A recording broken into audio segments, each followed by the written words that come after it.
আজকে 13 নম্বর শুরু করবে। জি তান্না সেন। ধন্যবাদ স্যারকে। আসসালামু আলাইকুম, বিসমিল্লাহির রহমানির রহিম। আমি বুঝতে পারছি যে আমরা আসলে খুব মাঝখান থেকে পড়ছি।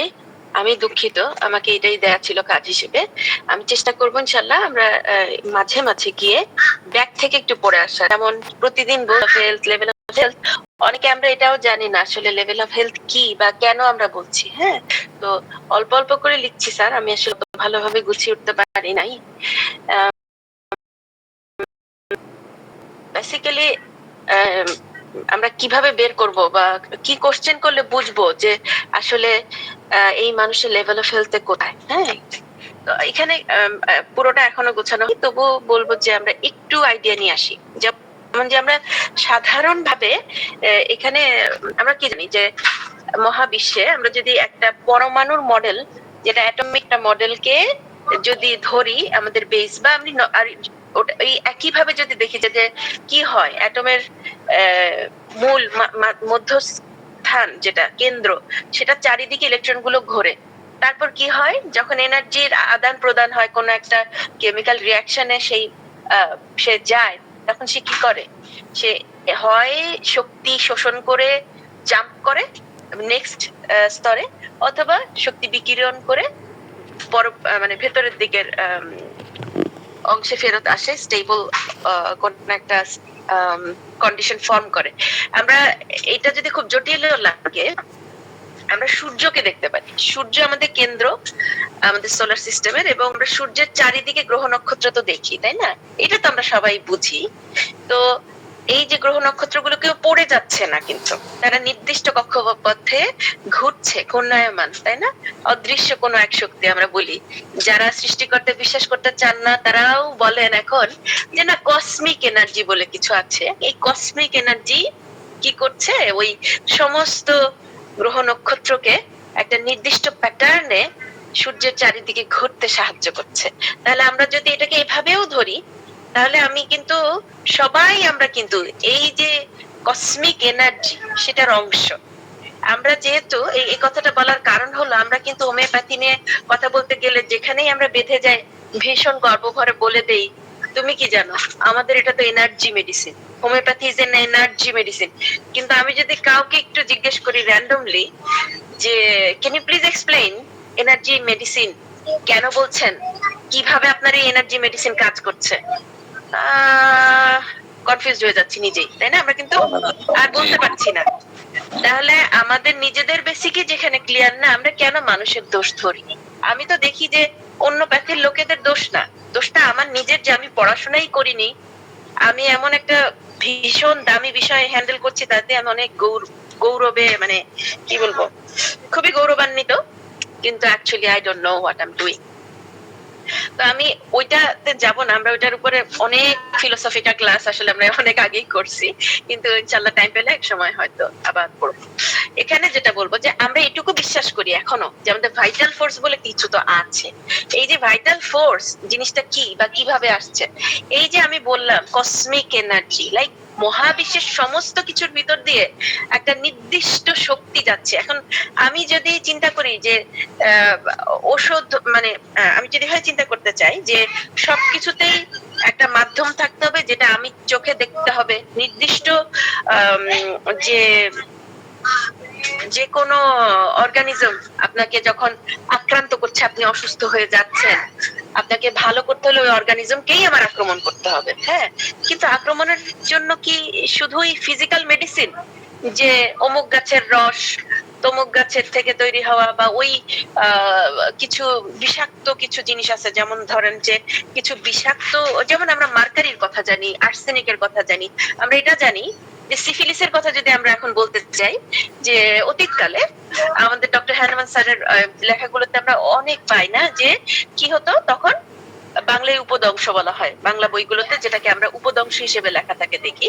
তো সিফিলিস হলে তার সমস্ত কি অস্থি তরুণাস্থি ক্ষয় হতে শুরু করতো, এবং কি পুজো ফর্ম করতো, অনেক দুর্গন্ধময় একটা ডিজিজ এটা। এবং এক সময় তখন তারা আবিষ্কার করলো যে যদি এই রোগীকে মার্কারি বাতে বসানো যায়, অনেক মার্কারি অনেক মার্কারি দিয়ে তাকে ট্রিট করা যায়, তাহলে সিফিলিস কিন্তু আমরা সারাতে পারি। এই সারানোর আবার একটা সাইড এফেক্ট ছিল, সেই সাইড এফেক্টটা আরো মারাত্মক, সেটা হলো মৃত্যু, নিশ্চিত মৃত্যু। অনেকেই ওই অতিরিক্ত মার্কারির কারণে সিফিলিস থেকে তো বেঁচে যেত, কিন্তু এইবার এই মার্কারির যে বিষক্রিয়া সেটাতে সে মারা যেত, তাই না?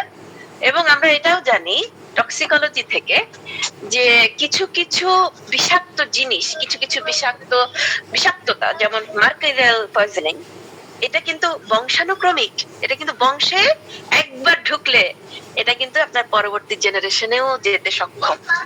আচ্ছা, আর কি জানি আমরা?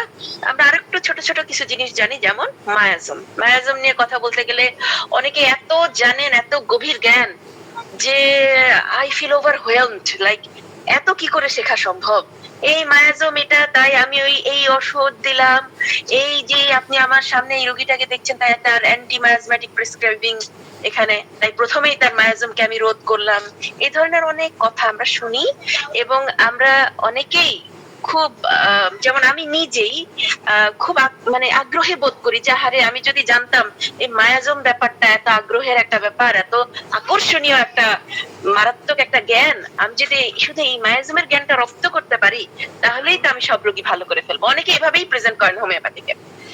তাহলে আমরা মায়াজম সম্পর্কে একটু তো জানতে হবে, আসলে মায়াজমটা কি, আর আসলে কি অনলি ওই 3-4টাই মায়াজম বেসিক, অনলি ওগুলোই মায়াজম, আর নাকি এই সময়ের সাথে যুগের সাথে তাল মিলিয়ে আমাদের উন্নতির সাথে সাথে আমাদের মায়াজমের সংখ্যাও আসলে বৃদ্ধিপ্রাপ্ত? এইটা কিন্তু আমাদের একটু খতিয়ে দেখার বিষয়। তো এই বিষয়গুলো আস্তে আস্তে আমরা আলোচনায় আনবো ইনশাল্লাহ। ভাইটাল ফোর্সের ব্যাপারটা কেন আসবে? একটা জিনিস দেখেন যে আমরা যে সায়েন্স অফ হোমিওপ্যাথি বইটা পড়ি, ভালো যদি না পড়ি তাহলে জিস্টে বলি কিছুটা, যেটা হলো এই মহাবিশ্বের সমস্ত কিছু একটা শক্তির দ্বারা নিয়ন্ত্রিত। আপনি যদি সৃষ্টিকর্তায় বিশ্বাস করেন তাহলে সৃষ্টিকর্তা থেকে সেই শক্তি আসে যা সবার ভিতরে সমানতালেই আছে। আর যদি আপনি বিশ্বাস করেন না তাহলে আপনি কসমিক এনার্জিতে বিশ্বাস করেন, সেটাও একটা শক্তি, এবং সেখানে বিশ্বাস করা হচ্ছে কি যে দিস এনার্জি, এটা কি হয়, পারভেট করে এভরিথিং, আপনার নিজের শরীর থেকে শুরু করে আপনার আশেপাশের সমস্ত যে সাবস্টেন্স, প্রত্যেকটার একটা রেজোনেন্ট ফ্রিকোয়েন্সি আছে, প্রত্যেকটা সাবস্টেন্স কেন সেই জন্য তাকে যে আপনি আইডেন্টিফাই করছেন, এটা হচ্ছে কি একটা কন্টিনিউশন অফ এনার্জি। হ্যাঁ, পুরো মহাবিশ্বে একটা শক্তি ছড়িয়ে আছে, আরো সহজ করে বলি, পুরো মহাবিশ্বে একটা শক্তি ছড়িয়ে আছে, এবং সেটাই বিভিন্ন জায়গায় নির্দিষ্ট কোনো কারণে, কেউ হচ্ছে গাছ, কেউ হচ্ছে পাথর, হ্যাঁ, কেউ হচ্ছে নির্দিষ্ট একটা মিনারেলস, হ্যাঁ, কেউ পানি, কেউ মানুষ, কেউ আপনি, কেউ আমি। এতটাই বেসিক আমাদের নলেজটা, এতটাই সহজ। মানে আমি যদি একদম, আমি কোনো সায়েন্সের কথা ছেড়ে দিলাম, আমি কোনো কঠিন কিচ্ছু আনলাম না। আমরা যারা সায়েন্স পড়িনি তাদের জন্য দুনিয়াটাকে বিষাক্ত করার কোনো প্রয়োজন নাই। আমি অনেক চিন্তা করলাম যে যারা সায়েন্সে, তাদের কিন্তু চিন্তারই দরকার নাই, তারা তো বইটা রিড করলেই বুঝতে পারছে। যারা বুঝতে পারছি না তাদের জন্য সহজ করে বলা যায় কি করে? আমি যে জায়গায় পারবো না স্যার, আপনারা সবাই এখানে অভিজ্ঞ আছেন, প্লাস বাংলা সঠিক শব্দ চয়ন আমার জন্য খুব কঠিন, আমাকে দয়া করে শব্দ মানে ঠিক করে দিলে আমি খুবই কৃতজ্ঞ হব। সেটা হলো, আমি যেটা বলতে চাচ্ছি যে আমি তো সূর্য দেখি, তাই না? সূর্য থেকে যদি শক্তি না আসতো তাহলে কি গাছ হতো, গাছপালা হতো? হতো না। তারপর দেখেন প্রাণী তো মারা যেত। Sun is the source of all energy. এই যে স্যার বললেন, তাহলে আমাদের সমস্ত এনার্জির সোর্স হচ্ছে কে? সূর্য। এটা আমরা দেখছি। এখন এই সূর্যটারও তো আবার শক্তির একটা সোর্স আছে। আমরা বলছি যারা সৃষ্টিকর্তা বিশ্বাস করি না, তারা বলছি কেন? সূর্যের ভেতরে হিলিয়াম আছে, সূর্যের ভেতরে হাইড্রোজেন আছে, তারা সারাক্ষণ বিভিন্ন রিয়াকশন করছে। বাবা সে আবার কি করে শুরু হলো? ও তুমি বুঝি জানো না এই মহাবিশ্বটা কিভাবে শুরু হলো? এটা there was a big bang. Why there was a big bang? আচ্ছা, সে তো মহা বিশাল কাহিনী। অনেকদিন আগে একটা এই ধরনের টুকরো ছিটকে এসে পৃথিবীটা শীতল হয়ে পৃথিবী হয়ে গেল। আচ্ছা ঠিক আছে, আমি সব মেনে নিলাম, আমি এরপর আর চিন্তাই করলাম না, there is like আমি সৃষ্টিকর্তা নিয়ে চিন্তাই করতে চাচ্ছি না। ঠিক আছে, আমি তোমার কথা মেনে নিলাম। তাহলে আমি অন্তত কি বিশ্বাস করি? আমি বিশ্বাস করি পুরো মহাবিশ্বকে পরিচালনার জন্য অবশ্যই শক্তির প্রয়োজন, এবং এই যে শক্তি সেটা কি একই রকম, সব জায়গায় একই রকম। এখন দেখেন, কেউ যদি একটা ভুল করি সমাজে, পরিবার দিয়ে শুরু করেন, পরিবারে একজন ভুল করলে পরিবারের অন্যান্যরা ক্ষতিগ্রস্ত হয়। একটা পরিবার ভীষণ রকমের ভায়োলেন্ট হলে সমাজ ক্ষতিগ্রস্ত হবে। কয়েকটা পরিবার যখন এরকম হবে সমাজটা খারাপ হয়ে যাবে। সমাজ খারাপ হয়ে গেলে আস্তে আস্তে রাষ্ট্র খারাপ হয়ে যাবে। একটা রাষ্ট্র যদি হয় বিধ্বংসী, তার পার্শ্ববর্তী রাষ্ট্র ক্ষতিগ্রস্ত হবে। তাহলে আমরা সবাই রিলেটেড, সহজ কথা বোঝানো হচ্ছে সবাই রিলেটেড। সেটা আপনি এই সমাজবিজ্ঞান দিয়ে যান আর ওই বিজ্ঞান দিয়ে যান। কারণ কি, যেমন সূর্য, আজকে সূর্য না থাকলে আপনার তাপ থাকবে না, আপনি শীতে মরবেন, আপনার আলো থাকবে না, আলোর কোনো সোর্স থাকবে না, আপনি তারপরে খাবারে মরবেন কি করে, সব গাছপালা মরে যাবে, আর কি কোন রকমের পশু পাখি মারা যাবে, কারণ ওই গাছপালা তো হচ্ছে মেইন সোর্স অফ ফুড, তাদের উপর ডিপেন্ড করা সব পশু পাখি মরে যাবে। আস্তে আস্তে খাবারের আর তাপের সবকিছুর অভাব দেখা দিবে এবং মানুষ মারা যাবে, মানে প্ল্যানেট ধ্বংস হয়ে যাবে। তাহলে কি আমরা এটুকু অন্তত সবাই মানছি তো না যে আসলে এনার্জি বিদ্যমান সবকিছুতে। এখন যেটা হোমিওপ্যাথিকলি আমরা বিশ্বাস করি সেটা কি, আমরা বিশ্বাস করি যে ফিজিক্যাল স্টেটে, ফিজিক্যাল মানে ভৌত, মানে এই পৃথিবীতে কি হয়, যারা হায়ার এন্টিটি তারা লোয়ার এন্টিটিকে খায়, ঠিক আছে? The higher entity feeds on lower entity on physical level. তো কিভাবে, ধরেন আপনি মানুষ, আপনি কি করবেন খাবারের জন্য, আপনি হয়তো সবজি খাবেন, হ্যাঁ, আপনি হয়তো অন্যান্য এনিমেল খাবেন বা ফিশ খাবেন। এবারে চলে যান এনিমেলে, এনিমেল কি করে, সেও কি করে, যেমন আপনি যদি একটা এনিমেল ধরেন, ছোট একটা মুরগি ধরেন, চিকেন, সে কি করে, সে আবার পোকা খায়, সে আবার পোকা খায়, জুওপ্লাঙ্কটন খায় বা ফাইটোপ্লাঙ্কটন খায়, হ্যাঁ। আবার ধরেন যদি আমি পানিতে নামি, তাহলে কি বড় মাছটা আপনি খাচ্ছেন, বড় মাছ আবার ছোট মাছকে খাচ্ছে, ছোট মাছ আবার শ্যাওলা খাচ্ছে, জুওপ্লাঙ্কটন খাচ্ছে। এটা হচ্ছে পৃথিবীর নিয়ম। This is the called the, I think this is the ecosystem. হ্যাঁ, ইকোলজি। হ্যাঁ, আমি আসলে ওয়ার্ড গুলো আনতে চাচ্ছি না স্যার, যদি তাতেও ভয় পেয়ে কেউ, আমি কি বলবো স্যার, আই ডোন্ট নো। এটা বাংলা বলা হয় বাস্তুসংস্থান, একে অপরের সাথে একটা। জি, থ্যাংক ইউ, ভেরি গুড। যদি স্যার এই কনসেপ্ট যদি থাকে, তাহলে আমরা, হ্যাঁ, আমরা এই শব্দটা ব্যবহার করতে পারি আপনাদের অনুমতিক্রমে। আমি জানি না আসলে যে কিভাবে বললে এটা প্রপার হবে। Thank you sir. তো আমি এইটুকু আমি বিশ্বাস করছি যে সবকিছু চলমান কিভাবে।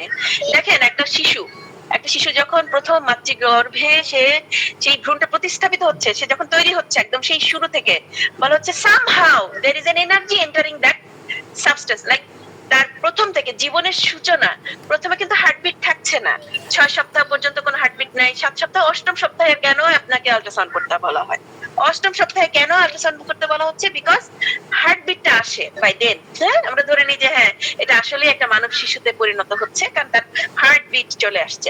তাহলে আমি বিশ্বাস করি আর নাই করি, আমি কিন্তু দেখছি যে একটা শক্তি শুরু হচ্ছে জীবনে। কিভাবে, যে সময় থেকে সে জন্মাচ্ছে, সে জন্মের আগে থেকে, যে সময় থেকে ফর্ম করছে, হ্যাঁ। এখন এই যে শক্তিটা, এই যে মানুষটা গ্রহণ করলো, এই যে জীবনী শক্তিটা, এটাই কিন্তু তার ভাইটাল ফোর্স। এটা কিন্তু আসলো, খেয়াল করেন, এটা কিন্তু আপনি দিতে সক্ষম নন, বা এই জন্য মানে পৃথিবীতে জীবন আসাটা এভাবে শুরু হয়।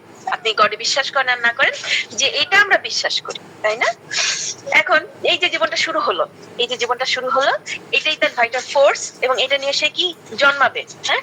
এখন এই যে জন্ম নিচ্ছে সে, আমরা বলছি তার এই ভাইটাল ফোর্সটা, আমরা যেহেতু মানুষ, আমরা কি একটা জটিল একটা তৈরি, সৃষ্টিকর্তার একটা জটিল সৃষ্টি মানুষ, এবং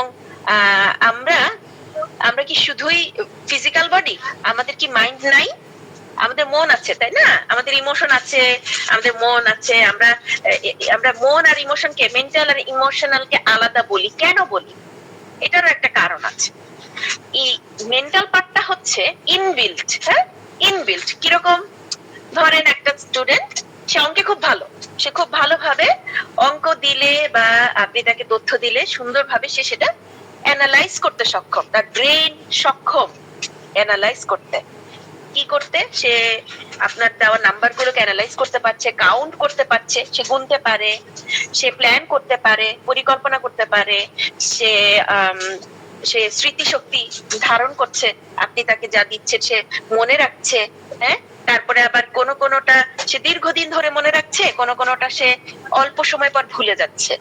এই যে learning capacity, planning capacity, analysing fact, or আপনি যখন তাকে অ্যানালাইসিসের জন্য কিছু ডেটা দিচ্ছেন, সেটা থেকে একটা একটা কনক্লুশনে আসছে যে হ্যাঁ আমি এই তথ্যগুলো শুনেছিলাম, সেটা থেকে আমি এই রেজাল্টটা পেলাম। এই যে অ্যানালাইসিস করার ক্ষমতা, এটা ইনবিল্ট একটা পার্সনে। আপনি কিন্তু দেখবেন যে কিছু মানুষের মেন্টাল ক্যাপাসিটি অনেক লো থাকতে পারে, আর কিছু মানুষের মেন্টাল ক্যাপাসিটি হতে পারে হাই। পার্সন টু পার্সন এটা আসলেই ভ্যারি করে, এবং একটা মানুষকে আরেকটা মানুষের মতো কেন তুমি নও, এই জন্য আসলে পুশ করা ঠিক না, এটা অমানবিক। আচ্ছা, কিন্তু মানুষ লার্ন করতে পারে, সে ট্রাই করতে পারে, ডিফারেন্ট ওয়েতে শেখার চেষ্টা করতে পারে। আচ্ছা, এটা গেল আমার মেন্টাল প্লেন। ইমোশনাল প্লেন কোনটা? ইমোশনটা কি আগে এটা বুঝি।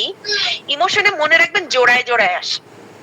যদি বিপরীত ধর্মী, যেমন আপনি কাউকে খুব ভালোবাসেন, ভালোবাসা যদি হয় একত্রিত করা, তাহলে আপনাদেরকে বিচ্ছিন্ন করে কিসে? বিচ্ছিন্ন করে হ্যাট্রেট, হ্যাঁ, জেলাসি। আপনি কাউকে প্রচন্ড ঘৃণা করেন, তাহলে কি তাকে জড়িয়ে ধরতে পারবেন? তাকে কি সত্যিকার অর্থে তার মঙ্গল কামনা আপনি করতে পারবেন? This is not possible. কারণ কি? আপনি তো তাকে হেট করেন, তাকে আপনি ভালোবাসেন না। তাহলে লাভ, হ্যাট্রেট। তারপর দেখেন স্যার, জয় যদি হয় খুশি, তাহলে তার বিপরীতে কি আসতে পারে? স্যাডনেস।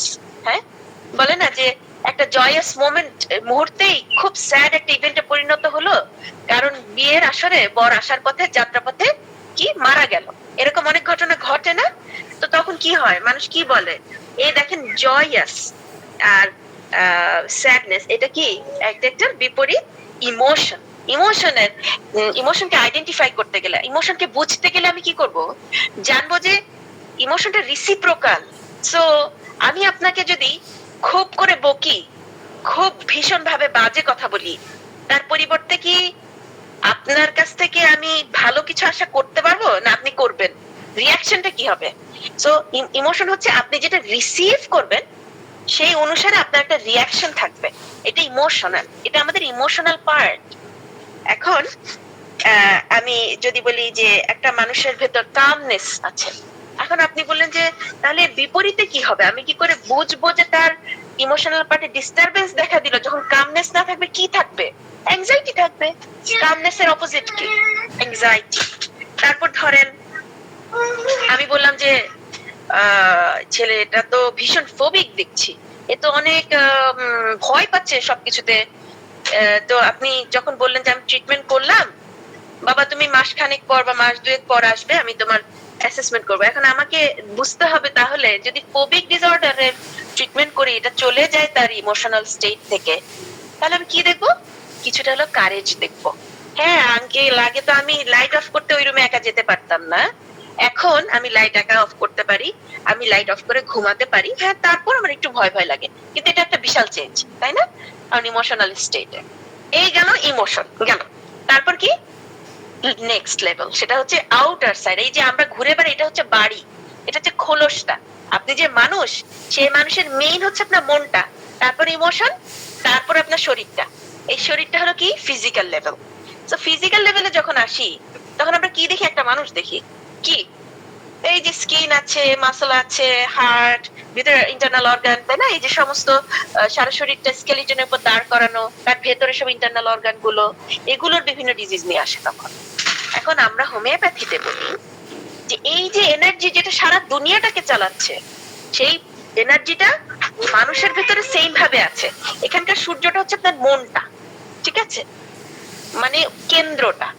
তার চেয়ে যদি সমস্যাটা আরেকটু বাইরের দিকে থাকে, শরীরটা আরেকটু শক্তিশালী হয়, তো সমস্যাটাকে আরেকটু বাইরের দিকে রাখতে পারে ইমোশনে।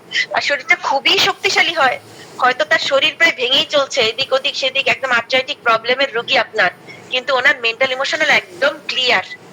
অ্যাকচুয়ালি এই পেশেন্টটা অনেক ভালো, মানে অনেক স্ট্রং একটা অর্গানিজম। কি হয় আসলে, আমাদের এই পুরো শরীরটা না একটা নির্দিষ্ট শক্তি দিয়ে চলে, এবং আমরা যেটা কল্পনা করতে চাই, যেটা এখানে ধরে নিতে চাই, যেহেতু আমরা সায়েন্সের কোনো রকমের ব্যাকগ্রাউন্ডে যাব না, যেহেতু ওগুলো জটিল, বাদ দিয়ে দিলাম। এখন আমি যেটা সহজে দেখবো সেটা হচ্ছে, আমি যখন বাইরের দিকে তাকাচ্ছি তখন আমি কি দেখছি? পানি পানি, পাথরটা পাথর, এই গাছটা গাছ, সেরকম তো মানুষটা মানুষ। এখন মানুষের ক্ষেত্রে যেটা হয়, একই সাথে তার তিনটা প্লেন, কি কি প্লেন? মেন্টাল, ইমোশনাল আর তার ফিজিক্যাল বডি, ফিজিক্যাল প্লেন, এই তিনটা প্লেন একসাথে চলে with the same energy pervading through all three levels. একটা এনার্জি তার তিনটা লেভেলের একসাথে তাকে চালায়।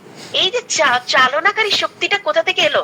ওই জন্মের সময় প্রথম তার যে যখন তার ঘটনাটা ঘটলো যে সে পৃথিবীতে আসবে, তার সেই সময় সৃষ্টিকর্তা, আমি বিশ্বাস করি যদি তার সৃষ্টিকর্তা তার ওই ভাইটাল ফোর্সটা তাকে দিয়ে দিলেন।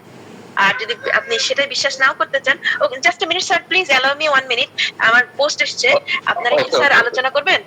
ওকে ওকে, ঠিক আছে, সুন্দর। জি আসেন। জি আলহামদুলিল্লাহ, দেখুন কত সুন্দর বিষয়। জি। গোটা পৃথিবীর সাথে, জি জি জি বলেন, গোটা পৃথিবীর সাথে কিভাবে আমাদেরকে গোটা বিশ্ব।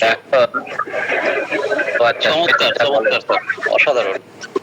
মিথুন স্যার বলেন। জি স্যার, শুভ সকাল, আদাব। সকালে ভালো আছেন আশা করি। জি, সৃষ্টিকর্তা জীবনী শক্তি এবং হোমিওপ্যাথিক ঔষধ শক্তি, এক অর্থে বলতে গেলে একই সুতোয় গাঁথা তিনটি ফুল।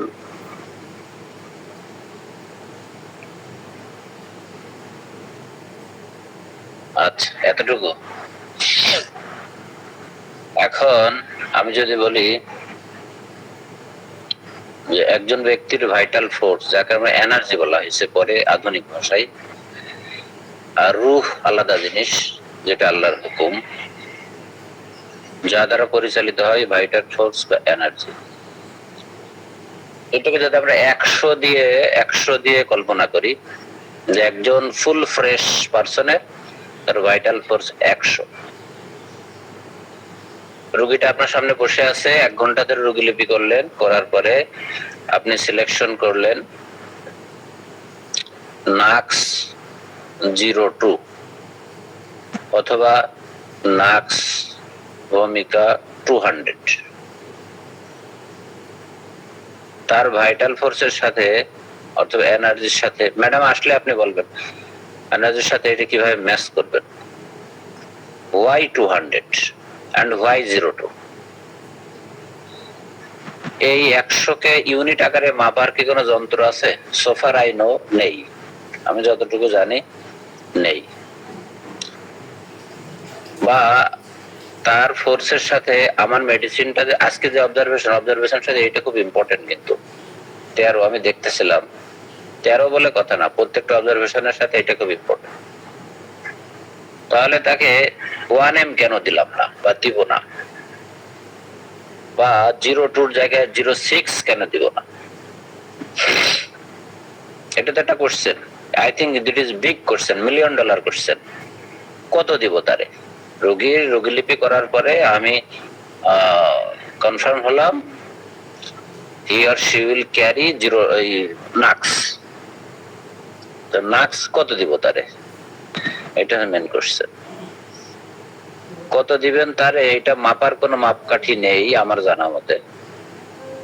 কিন্তু আপনি যে 1 ঘন্টাতে রোগীলিপি করেছেন, এই রোগীলিপি করার সময় রোগীর এন্ট্রি, মুভমেন্ট, তার ড্রেস আপ, তার ডেলিভারি, স্পিচ ডেলিভারি সিস্টেম, তার ওঠা বসা, তার কথা বলার ধরন, what she wants or he wants, সে কথা বলার সময় টেবিলের উপর কি মাথা রেখে কথা বলেছে? কথা বলার সময় তার যে ভয়েসে স্ট্রেস এন্ড ইন্টোনেশন, সে কি জোরালো ভাবে কথা বলেছে নাকি আস্তে আস্তে কথা বলেছে? সে কি তার যে রোগ, সে রোগের ভিতরে কি ঢুকে গিয়েছে, অর্থাৎ তার ভিতরে সে ডুয়ালস বসবাস করতেছে, না রোগ থেকে সে বেরিয়ে এসে দুনিয়ায় বসবাস করতেছে? আমি মনে বুঝাতে পারছি কিনা? তার যে অ্যাটিটিউড, মোশন, যাকে আমরা সিকনেসও বলতে পারি, এক কথায় এই পর্যায়টা কোন পর্যায়ে আছে, এটা মাপার কোনো মাপকাঠি আমার জানা মতে নেই। আছে একটা জায়গায় আছে, তাহলে কি ওর পোটেন্সি কত দিব তারে? এটা তো ফ্যাক্ট। জি এই মাপকাঠি হচ্ছে ডক্টর নিজে, ফিজিশিয়ান ইজ নট ট্রু। জি ম্যাডাম চলে আসলে আমি পজ করে দেবো। Madam thank you madam. জি প্লিজ ক্যারি অন ম্যাম। খুব সুন্দর, আপনিও খুব সুন্দর যুক্তি থ্যাংক দিয়েছেন। You sir, thank you sir. এটা খুব জরুরি, আপনারা যখন স্যার বলেন আরেকটু ক্লিয়ার হয়ে যায়, কারণ ভাষাগত দিকে আমার অনেক সমস্যা। আর তাছাড়া গুছিয়ে আচ্ছা, তাহলে আমার এক অভিজ্ঞতা থেকে মিনিট কথা সময় দেন। বলেন তো, বলেন। আমাকে 1 মিনিট সময় দেন। আচ্ছা। জি ম্যাডাম যে জায়গাটা বলতেছে এটা those who are new, I am also, তাদের ক্ষেত্রে এটা খুব কিন্তু $1 মিলিয়ন কোশ্চেন, যে পোটেন্সি কত হবে, ম্যাচ করবে কিভাবে। ওই যে আপনি সম্পূর্ণ রোগীলিপিটা দেখলেন, রোগীর ধরন, এই যে স্টাইল, কথা বলা, উঠা বসা, অথবা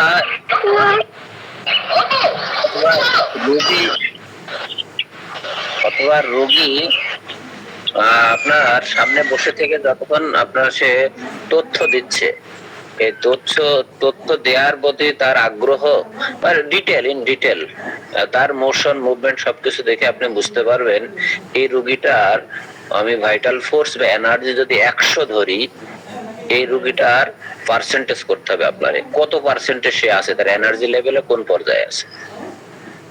কার সাথে কম্পেয়ার করবেন? গুড আর ওই রোগী, গুড আর ওই রোগী, অর্থাৎ একটা ভালো মানুষের, অর্থাৎ সুস্থ মানুষের পার্সেন্টেজ মানে কার্যক্রম কেমন হওয়া উচিত, এবং ওই রোগীর কার্যক্রম কেমন হওয়া উচিত, ওই রোগীটাকে আপনি সুস্থ ভাবেন। আর ওই রোগীটা একজন সুস্থ মানুষের কেমন হওয়া উচিত, আর যে আপনার সামনে রোগী আছে তার রোগীর কেমন হওয়া উচিত, এটাকে আপনি পার্সেন্টেজ করেন, পার্সেন্টেজ করে আপনি পোটেন্সি ক্লিয়ার করেন। এবং এই পোটেন্সি, এই জায়গাটা পৃথিবীর কেউ আপনাকে শিখিয়ে দিতে পারবে না, কেউ পারবে না, শুধু পারবে রোগী আপনাকে শিখিয়ে দিতে পারবে আপনার এক্সপেরিয়েন্স থেকে। জি থ্যাংক ইউ ভেরি মাচ, জাযাকাল্লাহ। না ম্যাডামের ক্লাসটা শেষ করতে দেই প্লিজ, অন্যজন একটু এন্ডেজ না করলে বেটার হয়। আমি জাস্ট একটু সময় ছিল তাই বললাম। জি ম্যাডাম প্লিজ ক্যারি অন। জি স্যার, থ্যাংক ইউ স্যার। আমরা স্যার আমাদেরকে অনেক অ্যাডভান্স লেভেলে নিয়ে গিয়েছেন, কিন্তু আমরা এখনো বেবি, আমরা শিশুতে ভর্তি হই আজকে, কোনো সমস্যা নাই, আমরা এখান থেকেই পড়বো, সমস্যা নাই, ওইটা নিয়ে ওয়ারিড হওয়ার কিছু নাই। স্যার আমাদেরকে তার অভিজ্ঞতা জানালেন।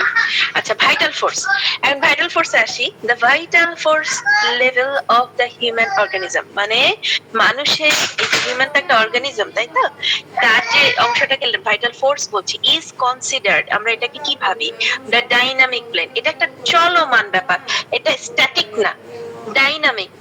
মানে হলো এরকম যে কোথাও একটু ইমব্যালেন্স হয়ে গেল, আরেকটা দিক থেকে হলে এটা একটা ফ্লুইড, একটা কমপ্লেক্স প্রসেস, ফ্লেক্সিবল, সে চেঞ্জেবল, সে চেষ্টা করে সবসময় আপনাকে ব্যালেন্সে রাখার, সবসময় ব্যালেন্সে রাখার।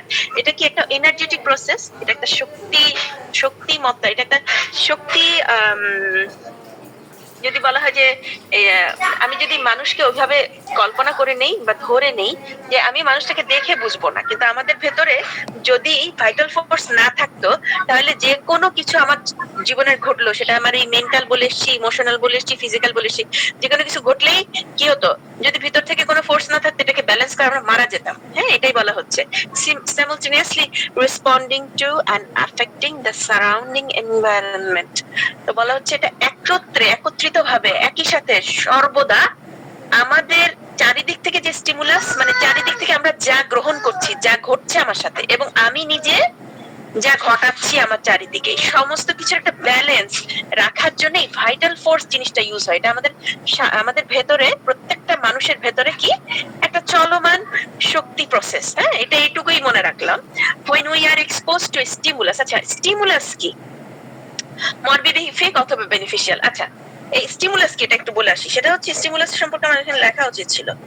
ধরেন যদি আমি ফিজিক্যাল বডিতে স্টিমুলাস চিন্তা করি, স্টিমুলাস কি একটা প্রভাবক বা একটা ঘটনা, দুর্ঘটনা বা সুঘটনা, ভালো বা মন্দ। মরবিফিক মানে ক্ষতিকর, আর ম্যাডাম কিছু বলছে। আচ্ছা, তো ক্ষতিকর, মরবিফিক হচ্ছে ক্ষতিকর, বেনিফিশিয়াল হচ্ছে উপকারী। তো হ্যাঁ, যেমন হতে পারে ফার্স্ট আর vibration rate on the dynamic plane alters. এখানে চলে আসি, একদম সিম্পলি এটা মনে রাখবো কি, যে এই যে বলে আসছি যে পুরো পৃথিবীতে সবকিছু শক্তি শক্তি শক্তি শক্তি দিয়ে চলে, তাহলে আমি এখন এখানে তো শক্তি তাহলে মাপতে হবে। আর আমি যদি শক্তির মেডিসিন নিয়ে কথা বলতে চাই, তাহলে মুখস্থ করে হলেও নিতে হবে যে প্রত্যেকটা জিনিসের একটা ভাইব্রেশন রেট থাকে, একটা ভাইব্রেশন রেট থাকে। আপনি একটা স্টোন, এটা একটা ভাইব্রেশন রেট থাকলো, যে একটা পানি একটা বস্তু, ওর একটা ভাইব্রেশন রেট আছে। আপনি একজন মানুষ, আমাদের তালাত স্যার ওনার একটা ভাইব্রেশন রেট, আমাদের আব্দুল মান্নান স্যার, আব্দুল হান্নান স্যার, আমাদের যে কোনো একজন, আমরা সব আলাদা আলাদা সত্তা, কারণ আমাদের এক একজনের আলাদা রকমের ভাইব্রেশন রেট আছে। আমরা অনেক জটিল করে ভাববো না, জাস্ট এটুকু ভাববো যে আমাদের প্রত্যেকেরই কি, প্রত্যেকটা অবজেক্ট, নিজেকে অবজেক্ট যদি মনে করি, পৃথিবী সমস্ত কিছুর এই শক্তির অধীনে থাকা সবকিছুর মতো আমরাও একটা বস্তু হিসেবে নিজেকে যদি ভাবি, ম্যাটেরিয়ালি যদি আমি চিন্তাই করতে চাই, যার কারণ আমাদের বর্তমান যে মেডিসিন, সে ম্যাটেরিয়ালিস্টিক ভিউ দিয়েই কিন্তু কাজ করছে, কিন্তু সে এনার্জি ভিউটাতে যেতে পারে নাই। আর ম্যাটেরিয়াল থেকে এনার্জিতে যাওয়াটা হচ্ছে কি আরো অনেক বেশি ধাপ আগানো। যেমন আমি চোখের সামনে দেখতে পারি এটা কাঠ, কাঠটাকে কাটি কাটি কাটি কাটতে কাটতে কাটতে কাটতে লাস্ট পর্যন্ত কাঠ দেখতে পারি, কাঠের গুঁড়ো দেখতে পারি, এই আমার ম্যাটেরিয়াল চোখে দেখা, তাই তো?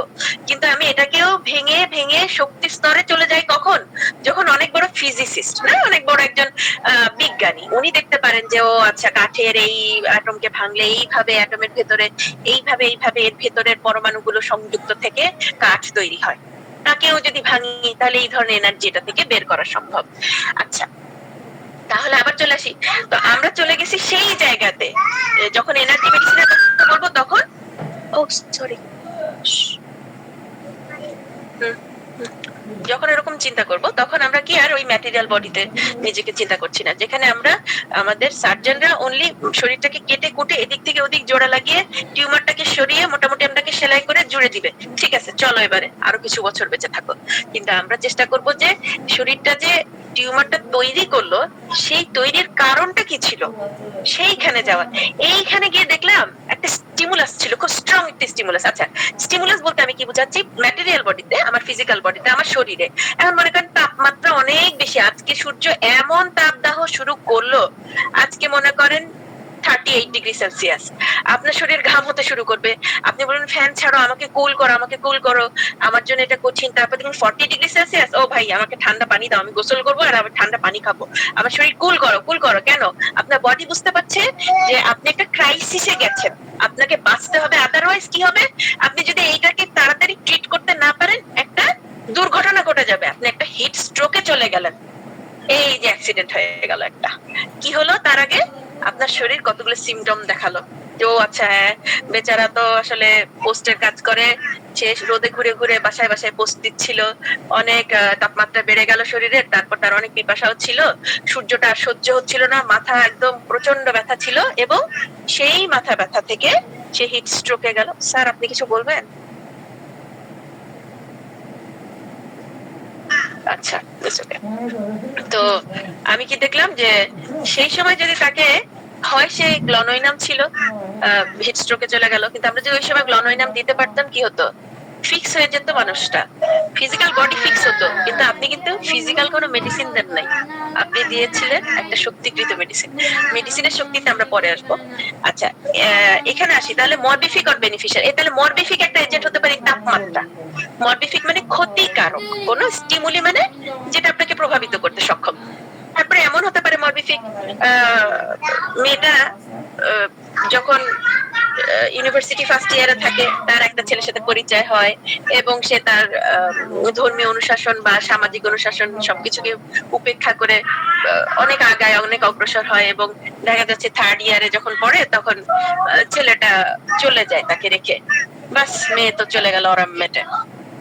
তো যাই হোক, আমরা হোমিওপ্যাথ বললে বলছি অরাম্মেট, বাট দেখা গেল যে তার একদম ইমোশনালি ব্রেকডাউন হয়ে গেছে, সে বারবার বলে আমি আর বাঁচতে চাই না, এই পৃথিবীতে থেকে কি লাভ, কেউই তো আমাকে ভালোবাসে না। এমন হয়ে গেল যে বাবা মা তাকে এত বছর ধরে লালন পালন করলো, অন্যান্য বন্ধু বান্ধব আত্মীয় স্বজন সবাই যে তাকে এত কেয়ার করে, সে কারো কথা শুনতেও চায় না, দেখতেও চায় না, তার মনে হয় সে চোখে অন্ধ হয়ে গেছে, অর্ধেক দেখে দুনিয়া, মানে হলো সে অর্ধেকটাই দেখে আসলে, আর বাস্তবিক চোখেও তাই হয়ে গেল। এই সমস্ত লক্ষণ নেই, সে যখন আপনার কাছে উপস্থিত হলো, সে কিন্তু অনেক অসুস্থ, কিন্তু সে কিন্তু আঘাতটা তার শরীরে কিছুই পায়নি, শারীরিক তেমন কিচ্ছু হয়নি।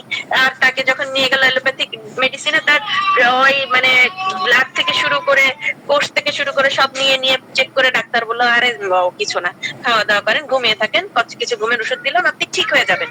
কিন্তু আসলে কি তা হবে? কেন হবে না?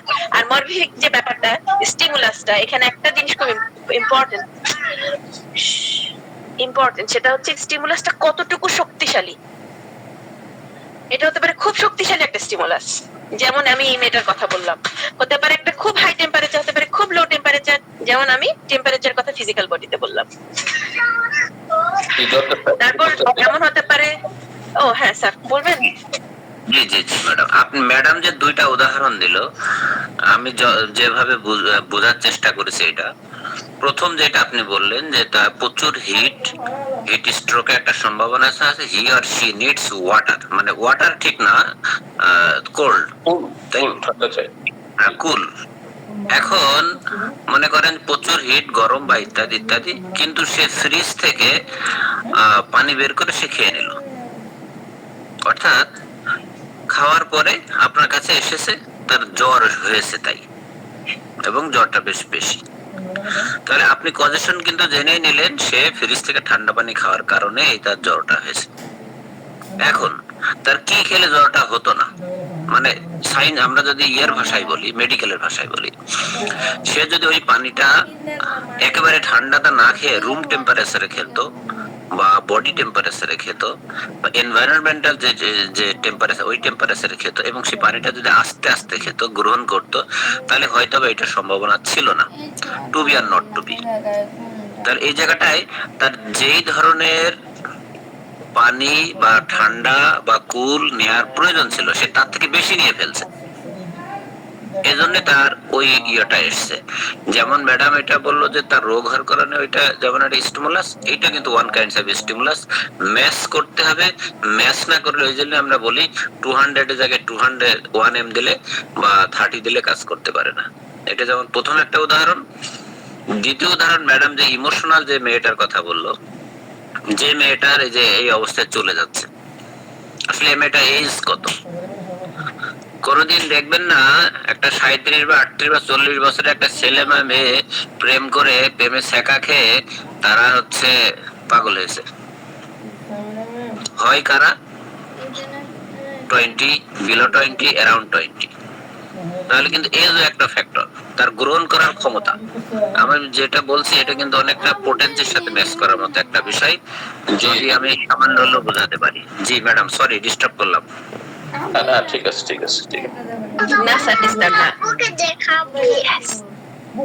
আচ্ছা, এখানে মরফিক এবং বেনিফিশিয়াল এই যে স্টিমুলাসের কথা আমরা বলছি, এখানে আমরা আসলে আরেকটা কথা বলবো, সেটা হলো স্যার বললেন তাই মনে পড়লো, সেটা হলো হোমিওস্টেসিস। এটা আসলে আছে, একটু পর আসবে। হোমিওস্টেসিসটা কি? যখন আমার এই যে আমি বললাম মেন্টাল, এই যে ইমোশনাল, তারপরে আমি বলছি আমার ফিজিক্যাল বডি, হ্যাঁ, এই সমস্ত কিছু সাধারণত এই যে আমি বলছি যে এই যে ভাইটাল ফোর্সটা কি করে, সবকিছুকে একটা খুব সুন্দর একটা স্থিতিশীলতায় রাখে, যে ব্যালেন্সড স্টেটটা, যে আমাকে ব্যালেন্সে থাকতে হলে I have to follow, I have to maintain this much of temperature.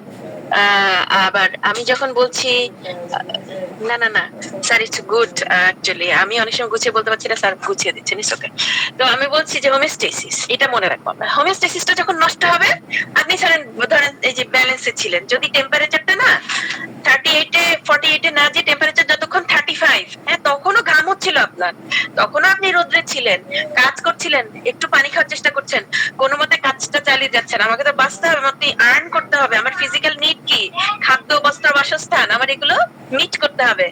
এই যে ফিজিক্যাল স্টিমুলাস, সেখানে কি শুধু তাপমাত্রা? সেখানে আরেকটা স্টিমুলাস কি, খাবার নাই। হ্যাঁ, খাবার নাই, তার যেটা মেইন বেসিক প্রবলেম, সেটা হচ্ছে কি তার সংসার সে কিভাবে চালাবে। এই রিকশাওয়ালা ভাই, সে সারাদিন বসেছিল, একটা লোক আসে নাই, আজকের দিনে ছুটির দিন, আজকে সে ইনকাম করতে পারে নাই, সে তার পরিবারকে কিভাবে চালাবে, এই যে দুশ্চিন্তা, এই যে সে কষ্ট করছে, রোদে বৃষ্টিতে ঘামছে, এত কষ্ট করছে, সবকিছু মিলে কিন্তু সে একটা কি বিশাল স্ট্রেসে যাচ্ছে। এটাও ফিজিক্যাল স্টিমুলাসের ভেতর পড়বে। স্টিমুলাস কিন্তু অনেক রকম, আমরা খুব সুন্দরভাবে এগুলো ব্যাখ্যা আপনারা কিন্তু সায়েন্স অফ হোমিওপ্যাথি বইতে পারবেন। এবার আসেন ইমোশনাল স্টিমুলাসের মধ্যে, আমি যখন বললাম এটা, এখানে আরেকটা আছে, সেটা হচ্ছে পার্টনার লস করা। দেখেন, আপনার দরকার হচ্ছে যে আপনি একজন মানুষের সাথে এভাবে সৃষ্টিকর্তা আপনাকে তৈরি করে দিয়েছেন যে আপনার ইমোশনের একটা জায়গা থাকবে, যে কাউকে বলতে পারবো না, কিন্তু অ্যাটলিস্ট এই মানুষটার সাথে আমি শেয়ার করতে পারবো, বা এই মানুষটার সাথে আমার জীবন, সে হ্যাঁ আজকে বকুক, আজকে আমাকে এটা বলুক, কাল আমাকে শাসন করুক, তবুও আমি পৃথিবীর সব জায়গা থেকে যখন আমি দৃষ্টি ফিরে যাবে, আমি অন্তত পক্ষে শুধু তার দিকে তাকিয়ে কি আমাকে চলতে হবে, বা এই দুনিয়ার জীবনটা আমি চালাবো। এই যে একটা ভীষণ একটা ডিপেন্ডেন্সির জায়গা কিন্তু স্বামী বা স্ত্রী, হ্যাঁ, এই যে জায়গাটা, এটা কি ইমোশনাল লেভেলের হাইয়েস্ট, এটাকে বলা হয় লাভ। যখন একটা মানুষের জীবনে সত্যিকার অর্থে ভালোবাসা থাকে, সে ইমোশনাল স্টেটে হাইয়েস্ট পর্যায়ে থাকে, এটা বলা হয়। হ্যাঁ, তো এখন তারপরের লেভেলটা আমি যদি যাই, কি মেন্টাল। আচ্ছা, মেন্টালে কি হয় দেখেন, যে অনেক সময় হয় যে একটা মেন্টাল ক্ষতি হয়ে গেল, মেন্টাল লেভেলে একটা ক্ষতি হয়ে গেল, ওইটা আমি কিভাবে গুনি বা কিভাবে পাই?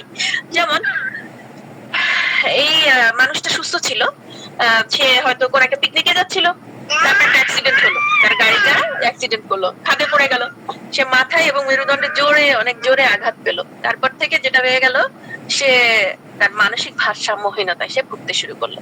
কোথায় যেন আসল মানুষটা হারিয়ে গেল। তার শরীরটাও আছে, বকা দিলে কাঁদেও হয়তো, বা হয়তো সেটাও নাই এখন, সে একটা ভেজিটেবল, তার কোনো ইমোশনেরও আপ ডাউন নাই, কোনো কারোর সাথে কোনো আদান প্রদান নাই। প্লাস আপনি যে এত কথা বলেন, তাকে এত কিছু দিচ্ছেন, এই দেখো এটা কি, এই দেখো ওটা কি, কত কিছু বোঝানোর চেষ্টা করছেন, সে কিছুই বুঝে না। হ্যাঁ, তার মনে হচ্ছে যেন সে শুধু ফেল করে তাকিয়ে থাকে। আপনি যদি একটা সিজোফ্রেনিক পার্সনকে নিয়ে আসেন, আমি একটা রোগীর কেস হিস্ট্রি নিচ্ছি, তার পরিবার খুব এলোমেলো অবস্থায় আছে, আজকে প্রায় এক সপ্তাহে মাত্র 4টা ভিডিও পেলাম। এত কঠিন লাগছে স্যার কেসটা, কিন্তু পরিবারটার জন্য খারাপ লাগলেও কিছু করতে পারছি না, because patient himself, say lost. ওই যে বলেছিলাম স্যার, যে মানে এইচএসসি পরীক্ষার সময় তার সে ফেল করাতে সে লস্ট হয়ে যায়। তো এখানে তার যে অন্যান্য সিমটম গুলো সবকিছু এক জায়গায় হতে পারে। এখানে আমি যদি এরকম ধরে নেই, ও আচ্ছা এটা তো ইগনেশিয়া, ও তো ফেল করছিল, বা ও হিউমিলিয়েটেড হয়েছিল হয়তো, ঠিক আছে স্যাটিসফাইড, এভাবে বা ইভেন ওরাম, কিন্তু এইভাবে রেসপন্সিবলি আমরা ওই ধরনের কেস ধরবোই না। হ্যাঁ, আমি যদি পারি করব, না পারি ছেড়ে দেবো, আমি রেফার করে দেবো, কিন্তু এই জীবনে খেলা করা যাবে না। এরা কিন্তু খুব কঠিন রোগী, মোস্টলি ইনকিউরেবল সিজোফ্রেনিক্স। আচ্ছা, গেল। তাহলে মেন্টাল, ইমোশনাল, ফিজিক্যাল, এইটাকে, এই যে ব্যালেন্স স্টেটে কে রাখে? ভাইটাল ফোর্স রাখে। অলরাইট, আর কি এই যে ভাইটাল ফোর্সটা, সেটা আমি ধরে নিচ্ছি এটা কি একটা একটা নির্দিষ্ট ফ্রিকোয়েন্সি থাকে প্রত্যেকের। এইটুকু আমরা সবাই ক্লিয়ার কিনা? এইখানে যদি কোশ্চেন থাকে করেন, এখানে যদি কোশ্চেন থাকে প্লিজ করেন, পরে বলবেন না, ক্লাসে শেষে না। এই যে আমাদের ক্লাস এমনিও শেষ, আর তো 9 মিনিটস আছে, কাইন্ডলি কোশ্চেন করেন। জি, এখন দেখেন যারা হ্যান্ড রেজ করছেন, এই বিষয়টা খুবই গভীর। আপনারা আশা করি ওনার ক্লিয়ারেন্সের উপরে এবং আমাদের যথাসাধ্য যেটা ধারণা দিয়েছেন আমাদেরকে, তারপরে আমরা ক্লিয়ার হতে পারছি ইনশাআল্লাহ। আপনারা একটু চেষ্টা করেন, বোঝার জন্য চেষ্টা করেন। খুব সুন্দর আলোচনা। জি, হ্যান্ড রেজ করতে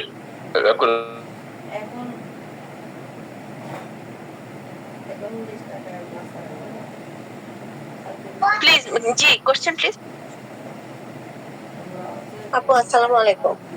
আপু, আমরা যে রেফার করব, আমরা মানে না বুঝলে কোথায় রেফারটা করব, কার কাছে রেফারটা করব? আমরা সরি আপু, আমি বলছি যে এইটুকু যেটুকু পড়লাম এর মধ্যে কোশ্চেন প্লিজ। ও, আমি ওইটাই বুঝেছি, কিন্তু ওই যখন কমপ্লিকেটেড, মানে কেসটা কমপ্লিকেটেড মনে হবে আর কি, ওইটাই মনে হলো যে আমরা রেফারটা কার কাছে করতে পারবো আর কি। সরি, এটা তো আপনার নলেজ, এটা তো আমি জানি না। আপনার কাছে আশেপাশে বা আপনার জানা মতে ভালো, আপনার চেয়ে ভালো, আপনি যাকে বিশ্বাস করেন, আমার চেয়ে ভালো, আমি না পারলে সে পারবে। মানে না আমাদের ব্যতীতই করবো কিনা সেটা বলতেছি। এটা হতে পারে অ্যালোপ্যাথি, হতে পারে homeopathy, it's up to you. আচ্ছা, না, এই জায়গাটা ভাইটাল ফোর্স, এই জায়গাটা একটা কোশ্চেন আছে। তো ম্যাডাম যেটা বললো, রানী ম্যাডাম তো রুটি বানাচ্ছিল, একদম সম্পূর্ণ শুনিনি। এই জায়গাটায় ব্যাপার হচ্ছে, ওই রোগের প্রগনোসিস আপনার জানতে হবে, প্রগনোসিস জানতে হবে। এই রোগীটা হোমিওপ্যাথির সীমাবদ্ধতা আছে কিনা, তার যে অবস্থা, এবং আমাদের প্যাথির সীমাবদ্ধতা সম্পর্কে ধারণা থাকতে হবে। যদি সীমাবদ্ধতার ভিতরে পড়ে যায় তাহলে আপনি অ্যালোপ্যাথিতে দেবেন, আর যদি না পড়ে তাহলে আপনি homeopathy higher than you. I think it's clear. Thank you. ধন্যবাদ স্যার। জি, আমরা ওটাও পড়বো, কোনো অসুবিধা নাই ইনশাল্লাহ। দেখেন সেটাও লেখা আছে, সেটা হচ্ছে যে কি কি সাধারণত যে সমস্ত ডিজিজ গুলো আমরা সারতে পারি না সাধারণত বা খুব কঠিন, সেগুলো একটা লিস্ট আমি আমাদের বই থেকেই নিয়ে ওখানে জোগাড় করে রেখেছি, আমরা ওটা পড়বো। জাহাঙ্গীর স্যার কোশ্চেন করেন। ও হ্যাঁ, স্যার আমার এই প্রথম বছর ছিল স্যার এই ব্যাটেল ফোর্স নিয়ে। স্যার এই হোমিওপ্যাথিতে তো আসলে পরে ঢোকা, আগে তো আসলে অ্যালোপ্যাথি সম্পর্কে কম বেশি জানা। তো অ্যালোপ্যাথিতে যেমন বয়স অনুসারে ঔষধ দেয়, কিন্তু আমাদের ক্ষেত্রে দেখা যাচ্ছে অনেক সময় বয়স থাকলেও দেখা যাচ্ছে রোগীর কন্ডিশনের উপর ভিত্তি করে ওষুধ দেয়। তো এই ক্ষেত্রে কি আমরা আবার অনেকে দেখছি আমাদের এই খুলনা হোমিওপ্যাথি কলেজের অনেক স্যাররা আছে, যে ওনারা বলে যে আমি যদি প্রথমবারেই আমার সঠিক সিলেকশন করতে পারি তাহলে আমি উচ্চ পাওয়ারে দিয়েই ভালো করতে পারি। আর আমি যদি দেখা যাচ্ছে একটু বুঝতে একটু সমস্যা হয় যে আসলে এইটাই আছে কি এটাই চেঞ্জ হইতে পারে, সেক্ষেত্রে দেখা যাচ্ছে নিম্ন শক্তি থেকে আস্তে আস্তে উচ্চ দিকে যেতে পারি। এরকম কি কোনো ব্যবসা আছে? এরকম ব্যাপার স্যাপারটাই হচ্ছে লেভেল অফ হেলথ। আমরা সেই ব্যাপার স্যাপার গুলো সব পরে পড়বো। আমার যে পর্যন্ত আমরা পড়লাম অনলি এর মধ্যে, তার মানে কোনো কোশ্চেন নেই। ওকে, নেক্সট আমরা পড়বো এখন ডিফেন্স মেকানিজম। জি স্যার। ফোর্স সম্পর্কে এটা ছিল ম্যাম, যে ভাইটাল ফোর্সটা কি আসলে রোগ প্রতিরোধ ক্ষমতা নাকি অন্য কিছু? স্যার, এই ভাইটাল ফোর্সের যে অংশটা রোগ প্রতিরোধে ব্যবহৃত হয় তার কথাই বলবো এখন, ডিফেন্স মেকানিজম। আর যদি আরো কোশ্চেন থাকে ভাইটাল ফোর্স স্পেসিফিক বলতে পারেন। স্যার আমাদের বিশ্বনাথ দত্ত স্যার বলেন। হ্যাঁ ম্যাডাম, আপনি একটা বলছেন ফ্রিকোয়েন্সি। ফ্রিকোয়েন্সি যেমন মনে করেন, আমি যতটা বুঝতে পেরেছি, একটা কোনো রেডিও ফ্রিকোয়েন্সি বা এফএম, যে 92.8 এটা অমুক বিগ এফএম, অমুক এফএম, এই যে তারপর ওইটা প্যারামিটার। তো এই যে ফ্রিকোয়েন্সির লেভেলটা যদি একটু ভালো করে মানে ব্যাখ্যা করেন যে অবশ্যই স্যার। হ্যাঁ, তারপর হচ্ছে প্যারামিটারটা, এই প্যারামিটারের মধ্যে আমি পাচ্ছি 100 হচ্ছে অমুক একটা রেডিও চ্যানেল। এই যে চ্যানেলগুলো যে বিভিন্ন ফ্রিকোয়েন্সি মডিউলে যে আমাদের শরীরটা চলছে, এটা যে আমরা মাপার যে আপনি বলছেন বারবার, সেটা একটু ব্যাখ্যা করে দিলে ভালো হয়। অবশ্যই স্যার।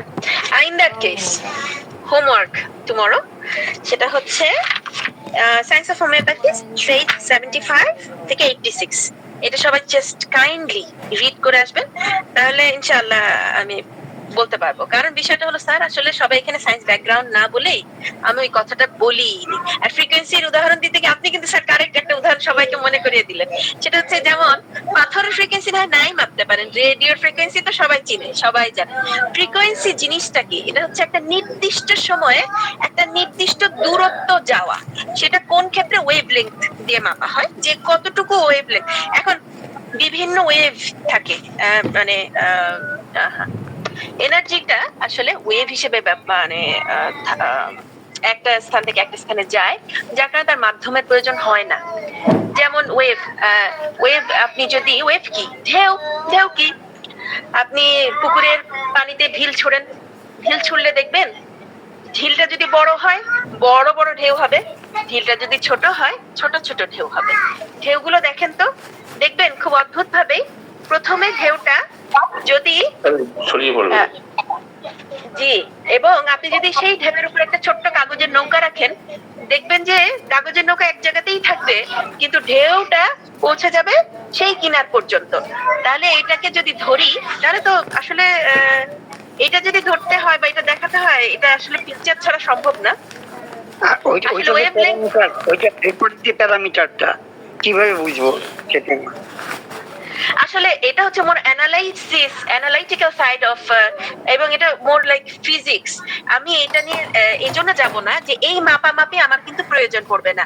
আমি হোমিওপ্যাথ হওয়ার জন্য এই মাপামাপি আমার প্রয়োজন পড়বে না, কিন্তু আমি হোমিওপ্যাথিতে রিসার্চ করলে তখন আমার লাগবে এটা, যদি আমি রিসার্চ করতে যাই। It has no unit. I think it has no unit. আচ্ছা, আমি আরেকটু সহজ করে বলি, সেটা হচ্ছে এই যে ফ্রিকোয়েন্সি মাপার ব্যাপারটা আমাদের না লাগবে না স্যার, লাগবে না। এটা যাতে না লাগে এজন্যই কিন্তু আমি মানে সহজ বাংলা কথা, যারা সায়েন্স ব্যাকগ্রাউন্ড না তারা যাতে আমরা পড়তে পারি, এই জিনিসটা মাথা থেকে সরিয়ে দিয়ে পড়তে পারি, সেজন্যই কিন্তু আমি এই লেখাগুলো লেখার চেষ্টা করেছি। আমি স্যার বলবো যেটা wave length frequency completely science ব্যাকগ্রাউন্ডের মানুষের জন্য। আপনারা যদি পড়তে আগ্রহী হন, রিড সায়েন্স অফ হোমিওপ্যাথি, আপনারা ওটা রিড করলেই পাবেন। আমি পেজ নাম্বার বলে দিচ্ছি, পেজ নাম্বার 75 থেকে 86, science of homeopathy, that's it. আপনি রিড করলেই পেয়ে যাবেন ইনশাআল্লাহ। বাট পুরো ক্লাসের জন্য আমার মনে হয় এটা প্রয়োজন নাই। যদি আমরা এটা করি তাহলে এই কোলাবোরেশন, লাইক আমি কিছুই আনতে পারবো না আজকে। আমি জাস্ট এইটুকুতেই আসতে পারিনি, আর তোমার পুরো বাকি। হ্যাঁ, আমি এটাতে যাব না, কারণ আমি কিন্তু এই রোগীর ফ্রিকোয়েন্সি মাপবো না স্যার, আমি ধরে নিব। হ্যাঁ, আমি ওটাই বললাম, আমি ধরে নিয়ে আগাবো এখন। কারণ যেহেতু সায়েন্স কি বলে, এর পিছনে কি ব্যাখ্যা, কি করে মাপা হয়, ওয়েভলেন্থ কি, what is frequency, and then everyone is dead. কারণ আমি বুঝতে পারছি যে এটা আমি অনেকবার করে এসেছি, গত 3 বছর ধরে পড়ার পরেও আমরা এক জায়গাতেই দাঁড়িয়ে আছি। এই জন্য আমি এটা বাদই দিয়ে দিলাম। হ্যাঁ, আমি এটা বাদ এই যে আপনি জানুয়ারি মাসের 15 তারিখ পড়াইছিলেন এটা, এটা যে ভাইটাল ফোর্স। স্যারের কাছে দেখেন সেই ডেট লেখা। তো যাই হোক, আমরা এখানে চলে আসি, এত কঠিন চিন্তা করার দরকার নেই। আমি জাস্ট জানি এটুকু যে আমরা প্রত্যেকেই, যেমন স্যার এটা উদাহরণ দিতে গিয়ে চমৎকার একটা উদাহরণ আমাদেরকে দিচ্ছেন, যে খেয়াল করেন যে আপনি নির্দিষ্ট একটা রেডিওর স্টেশনকে যদি রিচ করতে চান, সেই স্টেশনের জন্য নির্দিষ্ট যে ফ্রিকোয়েন্সি সেটা কিন্তু নির্দিষ্ট। তাহলে আপনি যদি এখন একটা পাথর ধরেন, যেটা মেইনলি ধরেন সিলিকা, মনে করেন বালু, এটা একটা ম্যাটার, রাইট? তারপর পানি, তারপর মনে করেন যে কোনো একটা ম্যাটেরিয়াল নেন, তারপর মনে করেন একটা পয়জন, একটা গাছের রস, তাই না? এগুলো সব নির্দিষ্ট একটা ফ্রিকোয়েন্সি থাকে। আচ্ছা, এটাই হচ্ছে এর এনার্জি একটা প্রকাশ। কিন্তু এনার্জি কি করে মাপবো? এই মাপামাপির কাজটা করবে researcher. I don't need it. Sorry sir, খুবই নয়েজি। আজকেও যে ওদের কাপড় এসেছিল, এটা হামজা না, এটা তো আমাদের হামজা না। 3 জন একসাথে, 3 জন বড় দুটো ক্লাসে, তো ওই জন্য ওরা এখানে। আচ্ছা, তাহলে ডিফেন্স মেকানিজম আসি। এখন ডিফেন্স মেকানিজমটা কি সহজ করে পড়ি, সেটা হলো যে এটা একটা কমপ্লেক্স সিস্টেম, এটা জটিল একটা অবস্থা আমাদের শরীরের ভেতর। এটা কি করে, বাইরে যখন কোনো হোস্টাইল ইফেক্ট আমাকে এফেক্ট করে, ওয়েদার ইন্টারনাল অথবা এক্সটার্নাল, শুধু এক্সটার্নাল না, যে বাইরের তাপ, ইন্টারনাল হতে পারে। আপনি একটা খাবার খেলেন, সেই খাবারে ফুড পয়জনিং হয়ে গেল। আপনি খাবারের সাথে একটা নির্দিষ্ট ব্যাকটেরিয়া ইনজেস্ট করে ফেললেন, বা একটা নির্দিষ্ট ভাইরাস ঢুকে পড়লো, বা ইন্টারনাল আপনার কোথাও একটা পাথর আছে, আপনার সেখানে আটকে গেল, বা কোনো একটা জায়গায় সেই ব্লকেজ দেখা দিল, আপনার হয়তো পিত্তনালীটা ব্লকেজ দেখা দিল, সারা শরীর চুলকাতে শুরু করে দিল, একদম ভয়ঙ্কর ভাবে আপনার হয়তো চুলকাচ্ছে কোনো র্যাশ ছাড়াই। এই যে ঘটনা, এত ঘটনা, দুর্ঘটনা, অসুস্থতা, এই যে শুধু অসুস্থতার অংশটাকে ব্যালেন্সে রাখা, বা আপনাকে ডিফেন্স শব্দটা শুধু বাংলা করলেই চলে, এত জটিল করার কোনো দরকার নেই। আমরা একটা জিনিস যেটা দেখি, আমরা অনেক অ্যানালাইটিক্যাল, আমরা সবাই মনে হচ্ছে যে সালফারের লেয়ার আমাদের ভেতর রয়েছে। দেখেন, খেয়াল করে, এত কঠিন করার দরকার কি?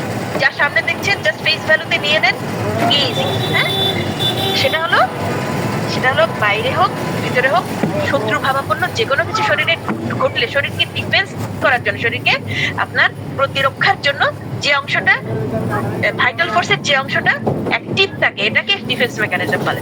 ইট strives to attain optimal homeostasis at all times within organism. আমি খুব সিম্পলি লেখার চেষ্টা করেছি, এটা প্রায় 1.5 পৃষ্ঠা বর্ণনা আছে, আপনারা বই পড়লে পেয়ে যাবেন। তবে আমার মনে হয় আমাদের সেই টাইমটা নেই, তো আমি এটাকে সিম্পলি লিখছি যে এটা স্ট্রাইভ করে কি, এটা ট্রাই করে সবসময় আমার শরীরকে অপটিমাল হোমিওস্টেসিসে বা অপটিমাল ব্যালেন্সে রাখার চেষ্টা করে। আচ্ছা দেখেন, যখন শরীর খুব গরম হয়ে গেল, তখন তখন শরীর কি করবে, ঘাম বের করে দিবে। তাহলে কি হবে, ওই ঘাম হওয়ার জন্য যে নির্দিষ্ট পরিমাণ তাপ নিয়ে শরীরের ভেতর থেকে পানি বের করে দিচ্ছে, তো আপনার শরীরটা কুল হয়ে গেল। তো আপনার খুব শীত লাগছে, ভীষণ শীত লাগছে, ভীষণ শীত লাগছে, তাহলে আপনি আর তাপ হারাতে পারবেন না। তখন আপনার রক্তনালীগুলো সংকুচিত হওয়ার চেষ্টা করবে এবং সে কি করবে, আপনার সমস্ত পশমগুলোকে দাঁড় করিয়ে দিবে। কেন? তাহলে যেটা হবে যে এটা একটা ইনসুলেটর হিসেবে কাজ করবে, এয়ার গুলো ট্র্যাপড হবে এবং আপনার শরীর আর বেশি তাপ লুজ করবে না, আপনার শরীরকে কাঁপাবে, আপনার শরীর কাঁপতে থাকবে শীতে। কেন? Not to die, not to die, তাই না? তাহলে এইটা হচ্ছে ডিফেন্স মেকানিজমের কাজ, এবং এই কাজগুলো করছে আসলে সবার পিছনে থেকে আমাদের ডিফেন্স মেকানিজম। এই পর্যন্তই থাক স্যার, আমার মনে হয় যে আজকে আমাদের টাইম পার হয়ে গেল। তো ইনশাআল্লাহ নেক্সট ধন্যবাদ সবাই। ম্যাডাম, জি স্যার। ম্যাডাম আমি তো বলবো, কি বলেন সত্যি বলেন। অবশ্যই স্যার, অবশ্যই স্যার, জি। এই যে এই যে আপনি বললেন ভিতরে যে একটা মানে ফুড পয়জনিং, সে তার থেকে একটা শীত বোধ, হ্যাঁ, তার জন্য আমাদের ভালো মেডিসিন এসছে নাগধর্মিকা, হ্যাঁ, ওর মধ্যে লেখা আছে শীত বোধ। আবার মনে করেন বাইরে ভাইরাল ইনফেকশন হলো, তার জন্য একটা বৃষ্টি ভেজা আসলো, সেখানে আমরা আমাদের লক্ষণ বুঝে রাস্টক্স বা ডালকামারা আসলো। কিন্তু আমরা যে সদৃশ্য বিধান মানে সিমিলার মেডিসিন বা সিলিমন করতে করে যে মেডিসিন দিই, সেটা আমাদের ডিফেন্স মেকানিজমকে আমাদের সাহায্য করছে। কিন্তু অন্যপ্যাথিতে যে বিসদৃশ্য মানে দিল, সেটা করলো কি সাবসাইড করে দিল বা তাকে ইয়ে করে দিল, সাপ্রেশন করে দিল বা তাকে ভেরিয়েশন করে দিল, বিভিন্ন রকম ভাবে ওরা ওইটাকে মনে করেন জ্বরে প্যারাসিটামল দিয়ে দিল, যাতে কি হলো ভিতরে হাইপোথ্যালামাসে গিয়ে হাইপোথ্যালামাসকে উত্তেজিত করে একটা বডির থেকে একটা টেম্পারেচার, কুল টেম্পারেচার বাড়িয়ে দিয়ে ওই ডিফেন্স মেকানিজমকে মানে যুদ্ধটাকে থামিয়ে দিল। তারপরে এরকম করতে করতে বিভিন্ন রকম রোগের ওষুধে এরকম করতে করতে মেটাস্টেসিস হয়ে গেল। এই মেটাস্টেসিসে টিউমার বা ক্যান্সার বা ব্রেনের মধ্যে পাগল করা বা এবার একটা সায়েন্স রিপোর্টে পড়েছি, যারা কথা ধুমধাম করে প্যারাসিটামল খায় তারা নাকি পরে দিয়ে মেন্টাল ডিজিজে হয়ে যায়। ওইটাই করলো কি, ব্রেনের মধ্যে একটা মেটাস্টেসিস তৈরি করে অন্য একটা রোগের আরেকটা রোগের আবির্ভাব তৈরি করে দিল। এটাকে কি করে এরকম করতে করতে যেসব রাস্তা দিয়ে পাগলগুলো ঘুরে বেড়ায়, আমি বলি যে এত সুন্দর ছেলে, এত সুন্দর যার কেরিয়ার, যার এত সুন্দর মার্ক, সে কি করে পাগল হলো? এই পাগলটা হয়েছে তাদের বিশুদ্ধ চিকিৎসার জন্য। এটা আমি আপনার সায়েন্স অফ হোমিওপ্যাথি এবং ভাইটাল কোর্স পড়ে আমার একটা উপলব্ধি হয়েছে। থ্যাংক ইউ ম্যাডাম, আপনি ব্যাখ্যা করুন। এই জায়গাটায় ওনারা যে মেডিসিনটা ইউজ করলেন স্যার বা রেমেডিটা ইউজ করলেন, সেটা ছিল স্থূল মাত্রা। মূল পার্থক্য হচ্ছে এটা স্যার, এটা স্থূল হওয়ার কারণে আর আমাদের হোমিওতে যেটা ইউজ করি সেটা সূক্ষ্ম। মূল পার্থক্য স্যার এটা। স্থূল হওয়ার কারণে অতিরিক্ত যেটা সেটা কিন্তু শরীরে জমা থেকে যাচ্ছে বা অন্যদিকে, ওই যে মেটাস্টেসিস বললেন, অন্যদিকে নিয়ে যাচ্ছে। কিন্তু আমাদের মাত্রা যখন সূক্ষ্মতম হচ্ছে, তখন এটা কিন্তু বিরূপ প্রতিক্রিয়া তৈরি করতেছে না। জি, থ্যাংক ইউ। আমরা না এত সংকুচিত ভাবে ভাববো না। আমরা যখন লেভেল অফ হেলথ এবং সায়েন্স অফ হোমিওপ্যাথি প্রপারলি পড়বো, আমরা দেখবো আমরা না অনেক ওয়াইডার চিন্তা করতে পারবো ইনশাআল্লাহ। যেমন সব ক্ষেত্রেই রোগী অসুস্থ হবে না, সব ক্ষেত্রে রোগী সাপ্রেসড হবে না, অনেক ক্ষেত্রেই রোগী কিওরডও হবে। যেমন এটা ডিপেন্ড করবে রোগীর লেভেল অফ হেলথের উপর। এখন আমি স্যার লেভেল অফ হেলথ বলবো। আচ্ছা, সেটা হলো এই যে আমরা হোমিওস্টেসিসের কথা বললাম, এই যে হোমিওস্টেসিস, এই যে ব্যালেন্স, এটা যে নষ্ট হয়ে যায়, সেই নষ্ট হয়ে যাওয়াটা শরীর কি করছে, ব্যালেন্স করার অনবরত চেষ্টায় থাকে, তাই না? এটা তো আমরা পড়ে আসলাম না যে ডিফেন্স মেকানিজম কি করে, সবসময় ব্যালেন্স আপনাকে ফেরানোর জন্য সচেষ্ট। এখন মনে করেন একজন ছোট বাচ্চা ছেলে, সে বাইরে বারবার খেললো, বারবার কথা শুনলো না, পানিতে ভিজলো, রোদে দৌড়ালো, মা ডাকলো, তবু আসলো না। তারপরে এরকম সে চলতে লাগলো, স্বাস্থ্য ভাঙতে লাগলো, স্বাস্থ্য খারাপ হলো। প্রথমেই দেখা গেল তার অনেক জ্বর আসলো, তার সেই জ্বরের সে প্রলাপ করতে লাগলো, তার বর্ণনা দিলেন যে হ্যাঁ বাচ্চাটার জ্বর ছিল, সেটা সাপ্রেস করা হলো। হ্যাঁ সাপ্রেস করা হলো, অ্যান্টিবায়োটিক দেওয়া হলো। এখন ছেলেটা ধরেন লেভেল অফ হেলথে 1 2 3 4, এই ছেলেটাকে অ্যান্টিবায়োটিক্স দেওয়া হলো, তারপর প্যানাডল দেওয়া হলো।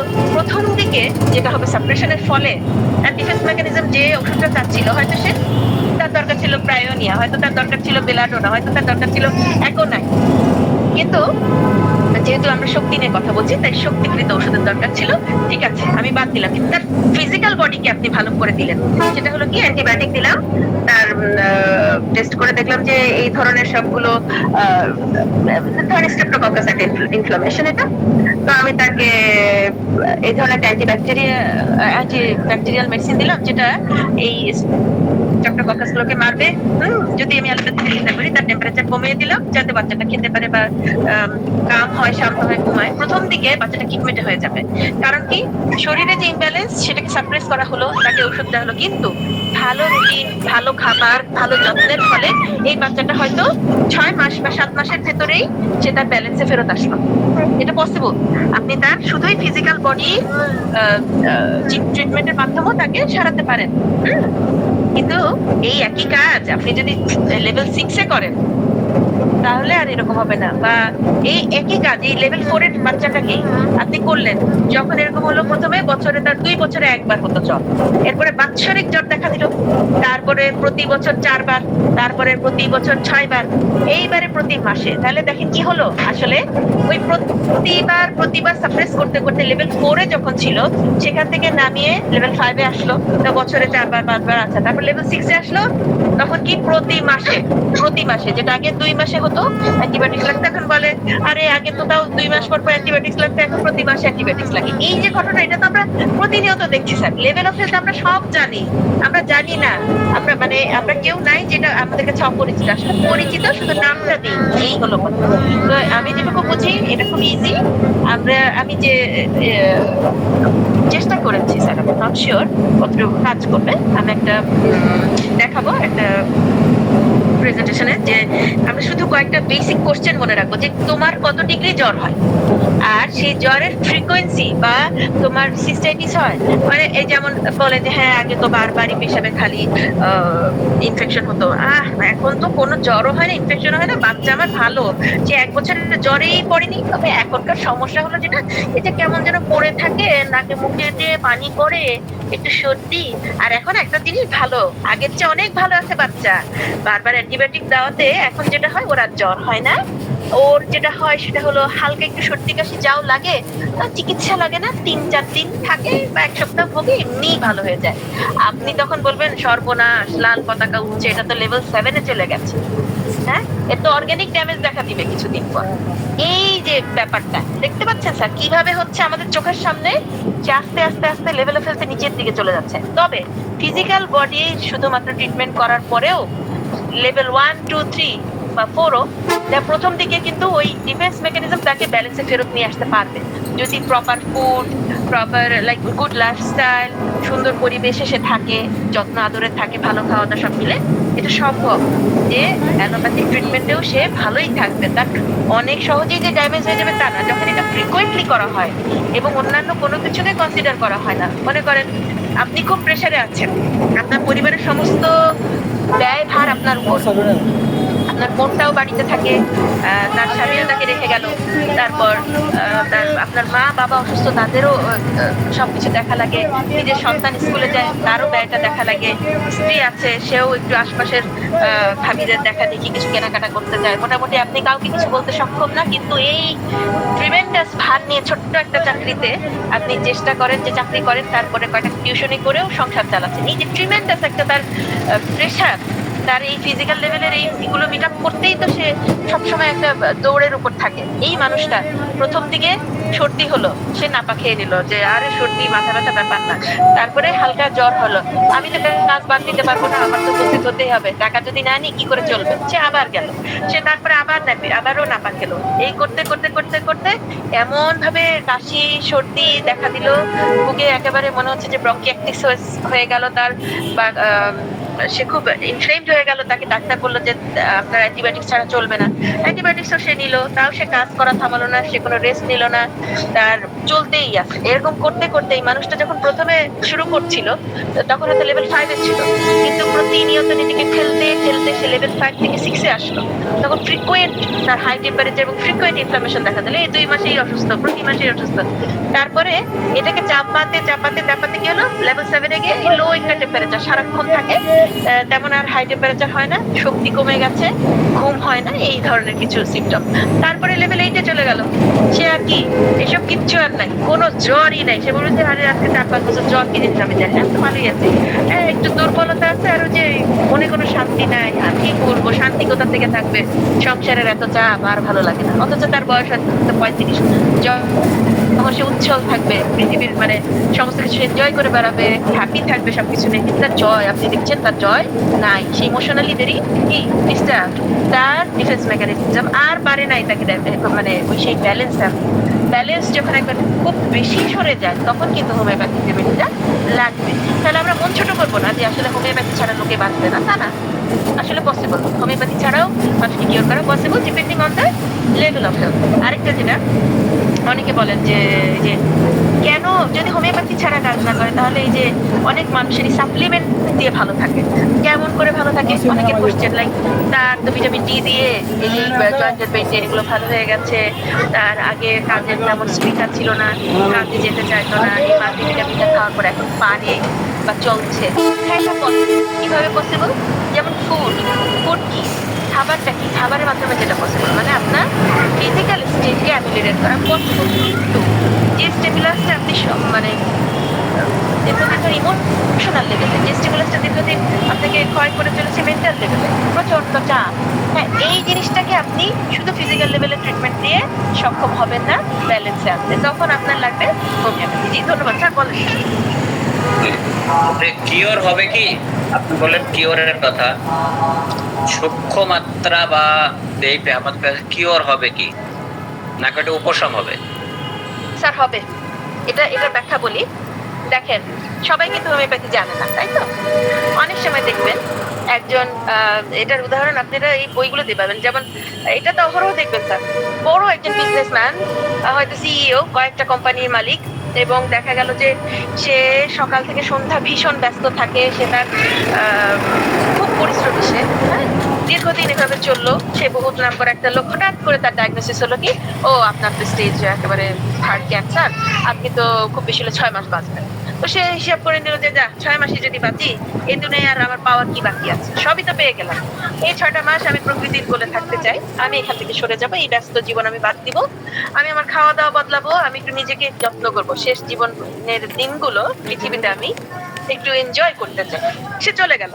এবং এরকমও ভাবতে পারেন যে সে তার পরিবার ছেড়ে গেছিল, বন্ধু বান্ধব আত্মীয় স্বজন সবার থেকে বিচ্ছিন্ন ছিল, সে তার গ্রামে ফেরত গেল বা দ্বীপে ফেরত গেল, এবং দেখলো যে ওখানে তার যেটা এক্সটেন্ডেড ফ্যামিলি, তারপর ছোটবেলার বন্ধু বান্ধব, সেই স্মৃতিগুলো, সেইগুলো নিয়ে সে খুব একটা ভালো সময় কাটালো। 6 মাসের বদলে 6 বছর পর সে এসে ঘোষণা দিল, আরে ভুয়া তোমাদের এই বিদ্যা, হ্যাঁ তোমাদের এই ডাক্তারি বিদ্যা ভুয়া, আমি শুধুমাত্র আমার খাওয়া এবং লাইফস্টাইল চেঞ্জের পরেই আমার ক্যান্সার চলে গেছে। আসলে এটা curable cancer, even without homeopathy এটা কিওর। খেয়াল করেন কেন, শুধুমাত্র লাইফস্টাইল চেঞ্জ করে সে ক্যান্সারের 3rd স্টেজ থেকে ফেরত, এরকম আপনারা অনেক পাবেন শুধু সার্চ করলে। এখন এইখানেই আমরা ধোকাটা খাই, যখন আমরা বলি আরে হোমিওপ্যাথি কিওরস ক্যান্সার। আরে বাবা, নিজের গালে আর জুতা মেরো না, কথাটা এখানে। সেটা হচ্ছে আসলে হোমিওপ্যাথি কিওর ক্যান্সার না, ক্যান্সার যেটা কিউরেবল সেটা ট্রিটেবল উইথ হোমিওপ্যাথি, কথাটা উল্টো হবে। বা আমি যদি বলি না পারকিনসন্স আমি ভালো করতে পারি, তারপর আমি বললাম যে না আমি ক্যান্সার তো কোনো ব্যাপার না, হোমিওপ্যাথিতে অহরহ ভালো হয়, এরকম বিভিন্ন অ্যাডভান্স প্যাথোলজি নিয়ে আমরা যদি বলি আমি বুক চুকে বলতে পারি এই প্যাথোলজি আমি ভালো করতে পারি, দিস ইজ রং। হোমিওপ্যাথিক্যালি সংজ্ঞাগতভাবেও এটা যায় না, ঠিক আছে? কোনটা ভালো করা পসিবল, যেখানে আপনার অর্গানিজমটাই লেভেল অফ হেলথে হায়ার, যেটার ভাইটাল ফোর্স এখন অনেক বেশি বর্তমান, সেইটাকে আপনি স্টিমুলেট করতে সক্ষম হোমিওপ্যাথি, সেটাকে আপনি ভালো করতে সক্ষম। হ্যাঁ, আপনি তাকে পাচ্ছেন হয়তো লেভেল 3rd লেভেল স্টেজ মানে ক্যান্সার বা হোয়াট এভার, কিন্তু তাকে আপনি কিওর করে বলে এই দেখেন আমি দেখিয়ে দিলাম হোমিওপ্যাথি ক্যান্সার কিওর করে, তাহলে আপনি সবগুলো ক্যান্সার কিওর করে ফেলেন পারবেন? কখনোই না। কেন পারবো না এটা বোঝার জন্যই হোম লেভেল অফ হেলথ কে ডিফাইন করা। আর হ্যাঁ, হিয়ার ইজ পসিবল। আর কোশ্চেন? জি স্যার, আমরা আব্দুল মান্নান স্যারের কাছে আসবো এবং ইনশাআল্লাহ আমরা we can compare between defence mechanism and the ozone barrier of our who protect us from the violet ray from sun. That's very harmful for human or all the bio body. আমি মনে করি এটাই আর কি, যে defence মেকানিজমের সাথে এরকমভাবে আমাদের যে ওজোন ব্যারিয়ার যেটা আছে আমাদের, যেটা আমাদের গ্রিন হাউস প্রতিক্রিয়ার ফলে ওজোন ব্যারিয়ারটা ক্ষতিগ্রস্ত হচ্ছে, যার ফলে সূর্য থেকে এসে আমাদের বিভিন্ন রকম রশ্মি এসে আমাদেরকে ক্ষতি করছে। আমরা এটা খুব টিপের ব্যাপার, আমরা অতটা বুঝি না যদিও, তো আমি ধারণা করি না আর কি এটা এই ওজোন ব্যারিয়ারটা হলো পৃথিবীর সুরক্ষার জন্য, আর আমাদের ডিফেন্স মেকানিজমটা আমাদেরকে শরীরের যেটা ভাইটাল ফোর্সের যেটা ব্যারিয়ার। জি আব্দুল মান্নান স্যার, আমরা আব্দুল মান্নান কাছ থেকে এর আগেও শুনেছি, খুব সুন্দর আলোচনা করেছেন একটু। আব্দুল মান্নান স্যার প্লিজ আপনি এবারে বলতেছেন। না স্যার, আমি তো কিছু বলতে চাইনি। আমাদের ভাইটাল ফোর্সের কাজ হলো ডিফেন্স মেকানিজম ছাড়াও আছে আপনার শরীরের কর্মচেতনা, মেনটেন্যান্স এবং প্রতিরক্ষা, সব ব্যাপারগুলো নিয়েই হলো আপনার ভাইটাল ফোর্স। সেটাই বলতে চাচ্ছিলাম। ডিফেন্সটা হলো প্রতিরক্ষা ব্যবস্থা, রাজনৈতিক ব্যবস্থা এবং উন্নয়নের ব্যবস্থা, সবগুলোকে আপনি কি রাষ্ট্রের সাথে তুলনা করতে পারেন? এই ভাইটাল ফোর্সটা এই শরীর রাজ্যে সেই রকম একটি কেন্দ্রীয় সরকার, সরকারের বিভিন্ন অর্গান আছে যার মধ্যে আপনার প্রতিরক্ষা ব্যবস্থা, সেই প্রতিরক্ষা ব্যবস্থাকে আমরা যে ডিফেন্স করছি এবং অন্য নয়, আজ আপনি শক্তিশালী থাকবেন, আপনার কর্মদক্ষতা থাকবে, এগুলো কিন্তু ভাইটাল ফোর্সের কাজ। আপনার শরীর মেনটেন করা, সেটাও কিন্তু ভাইটাল ফোর্সের কাজ। তারপরে আপনার এইগুলো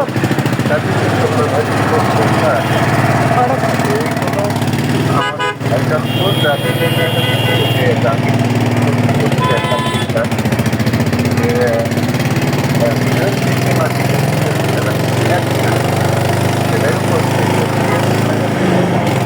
আলাদা ভাইটাল ফোর্সের আরো অনেক কাজ। আর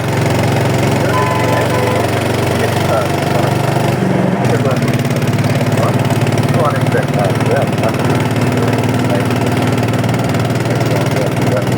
একটা মনে করতে বললে বিষয়টা অনেক ক্লিয়ার হবে এবং আরও আছে। আমরা যে মনটা নিয়ে আলোচনা করছিলাম মানে আসছিলাম এবং আমরা আমাদের ফ্রিকোয়েন্সি আমাদের সদস্যের আলোচনাটা থাকে লাইটের একরকম এবং লাইটের বিভিন্ন কালার লাইটে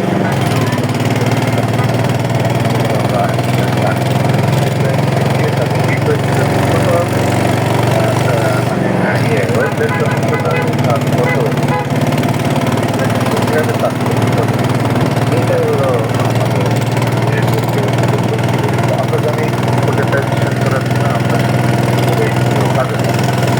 প্রোটেক্টাইজেশন আপনাদের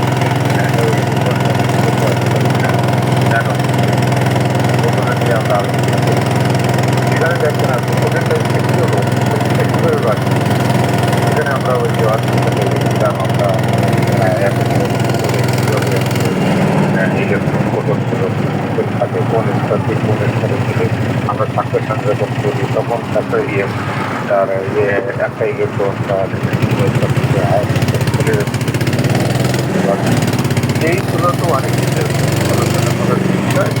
আমরা এইগুলোই আলোচনা করলাম যে ভাইটাল ফোর্সটা আমাদের সর্বসময় সর্বকাজের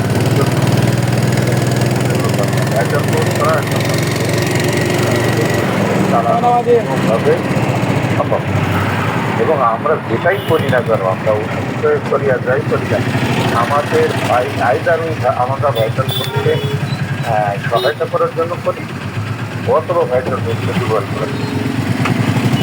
আমরা যে সদস্য বিধানের সাথে আমরা ভাইটাল ফোর্সকে করি, আর আমরা আপনার ভাইটাল দুর্বল করতে হবে।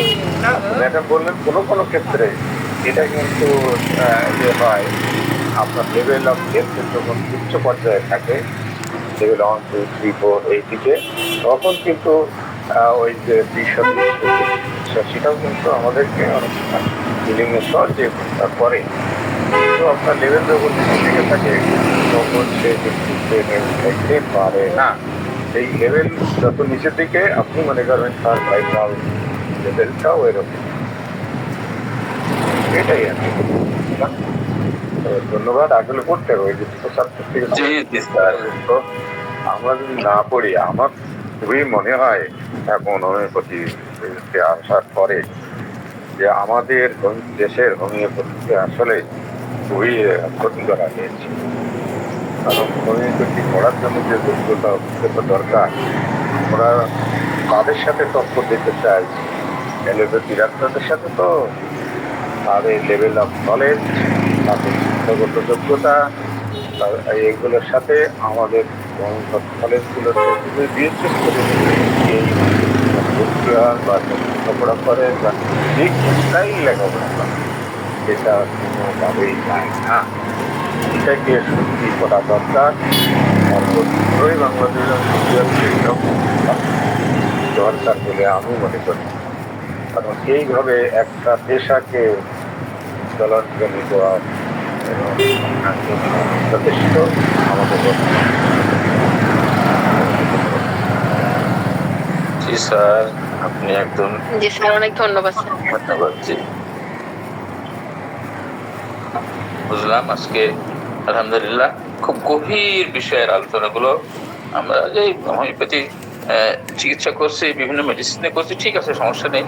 কিন্তু স্যার দুঃখের সাথে কথাগুলো বললে, আব্দুল মান্নান স্যার দুঃখের সাথে কথাগুলো বললেন যে সত্যি আমাদের, আমরা বিষয় বিশেষকে সমালোচনার আগে আমাদের সমালোচনা করি, মানে আমাদের চিকিৎসা পদ্ধতি পুরা কিভাবে হওয়া দরকার সেটা করি। এই জন্য আজকে সকালে যে গভীর আলোচনাগুলো হলো, সেখানে আলোচনা হলো অনেক অদৃশ্য পর্যায়ের আলোচনা।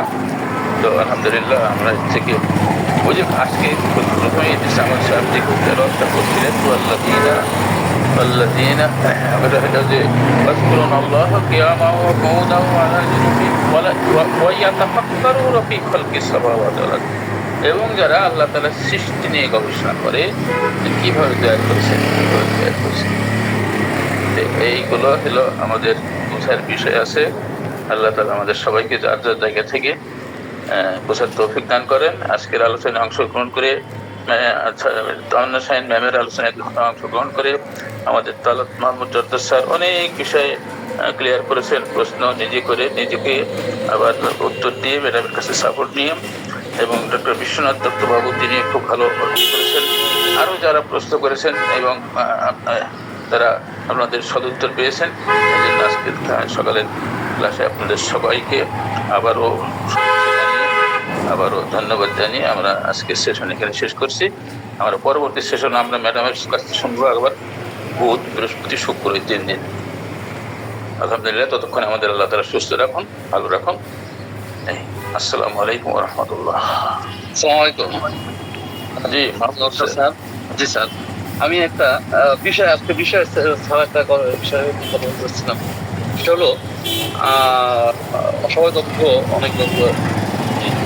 আমার কাছে মহিলা আসছেন, মহিলা আসছেন, তার পঞ্চে হয়েছে। পঞ্চে হওয়ার পর সে বিভিন্ন এক হোমিও ডাক্তারের কাছে গেছে। যাওয়ার পর উনি নাকি তাকে লাল ওষুধ খাওয়াইছেন, সিরাপ খাওয়াইছেন, মিষ্টি বড়ি খাওয়াইছেন, এগুলো খাওয়াইছেন, কিন্তু তার কনসেপ্ট নষ্ট হয়। তো এখন উনি আমার কাছে আসছেন, কি করতে পারেন সে পরামর্শ নিয়ে। এই মতো অবস্থায় আমি কি পরামর্শ দিতে পারি? তাকে রাখার পরামর্শ দেবো, না তাকে এলোপ্যাথি ডাক্তারের যাইতে বলবো? এখানে কি ধরনের পরামর্শ দিতে হবে? উপকৃত ঠিক আছে কাইন্ডলি জানার জন্য। স্যার, আপনার এখানে ফরজ দায়িত্ব, নট ওয়াজিব বা সুন্নাত, ফরজ দায়িত্ব, ফরজ। সেটা হচ্ছে সে বাচ্চা নষ্ট করা মানে হত্যা করা। সুতরাং তাকে বোঝেন আপনার ফরজ দায়িত্ব, বোঝা হেদায়েত দেবে আল্লাহ। আমাকে এরকম রোগী এসেছিল, আমি বুঝে সে বাচ্চা অলরেডি ক্যারি করতেছে, কিন্তু হাজবেন্ড ওয়াইফ তারা চায় না বাচ্চা রাখতে, হ্যাঁ, কিন্তু তারা বাচ্চা অলরেডি ক্যারি করতেছে। আপনি কাইন্ডলি স্যার তাকে আরো সময় নিয়ে ম্যানেজমেন্ট দেন, একটা বাচ্চা এর রিজিক নিয়ে আসবে আল্লাহর কাছ থেকে। কিন্তু এখানে বিষয়টা হলো এই যে ঔষধ ছয়লো তাকে, সে ঔষধের প্রভাব তো ওই রোগের পড়লে সেক্ষেত্রে সেটা খারাপ হতে পারে কিনা, সে যাই হোক, ওটা আল্লাহ ম্যানেজ করে দেবে ইনশাআল্লাহ। ইনশাআল্লাহ করবেন। একটা ম্যানেজমেন্ট দেবেন, ভুলটা ম্যানেজমেন্ট, এটা যাতে আরো ভালো হয়। জি জি জি, ওই বাচ্চার উপরে যদি কোনো প্রভাব পড়ে থাকে সেটাও কেউ ম্যানেজ করার জন্য কি করণীয় সেটাই উপদেশ দিবেন। আপনি ভাগ করে যে আপনি না থাকলে নেগেটিভ পর্যায়ে কোনো সময় যাওয়া যাবে না, তাহলে আপনিও দায়ী হবেন। জি, আশা করি বুঝতে পেরেছেন Mahbub sir. Thank you sir. হ্যাঁ, মাহবুব স্যার সমজদার মানুষ, আলহামদুলিল্লাহ। অভিজ্ঞ মানুষ, সমজদার মানুষ। জাস্ট আমরা একটু ইয়ে করলাম। জি স্যার, ঠিক আছে স্যার, তাহলে আমরা কি লিখতে পারি সবাই? আমার বাড়িতে আজকে অনেক মেহমান, আমার বোনরা আসছে, আমরা 9 বোনের ভিতরে আমাদের 5 বোন, একজন আসতে পারে নাই, সবাই বাড়িতে আছে, আমরা একটু যাবো স্যার। ঠিক আছে স্যার। মাশাআল্লাহ মাশাআল্লাহ। মাশাআল্লাহ, ফ্যামিলি গেট টুগেদার। জি জি, হাঁসের গোশত আর সিটা রুটি। হ্যাঁ, সেটা রুটি যশোরের কুষ্টি এলাকায় খুব বিখ্যাত। আচ্ছা, আল্লাহ কবুল করুন। হাতে মাঝে পৈতৃক ছিল, আবার খাসির মাংস ছিল এক সময়। আচ্ছা ঠিক কিন্তু আছে ভাই একটা বাইরে দেখলো, আন্নানের ভাই। জি স্যার, জি আলহামদুলিল্লাহ, শুক্রিয়া। আল্লাহ তাআলা কাকে কোন অবস্থায় কোথায় রিজিক করতে সেটা তিনি জানেন। আলাইকুম ওয়া রাহমাতুল্লাহ ওয়া বারাকাতুহু।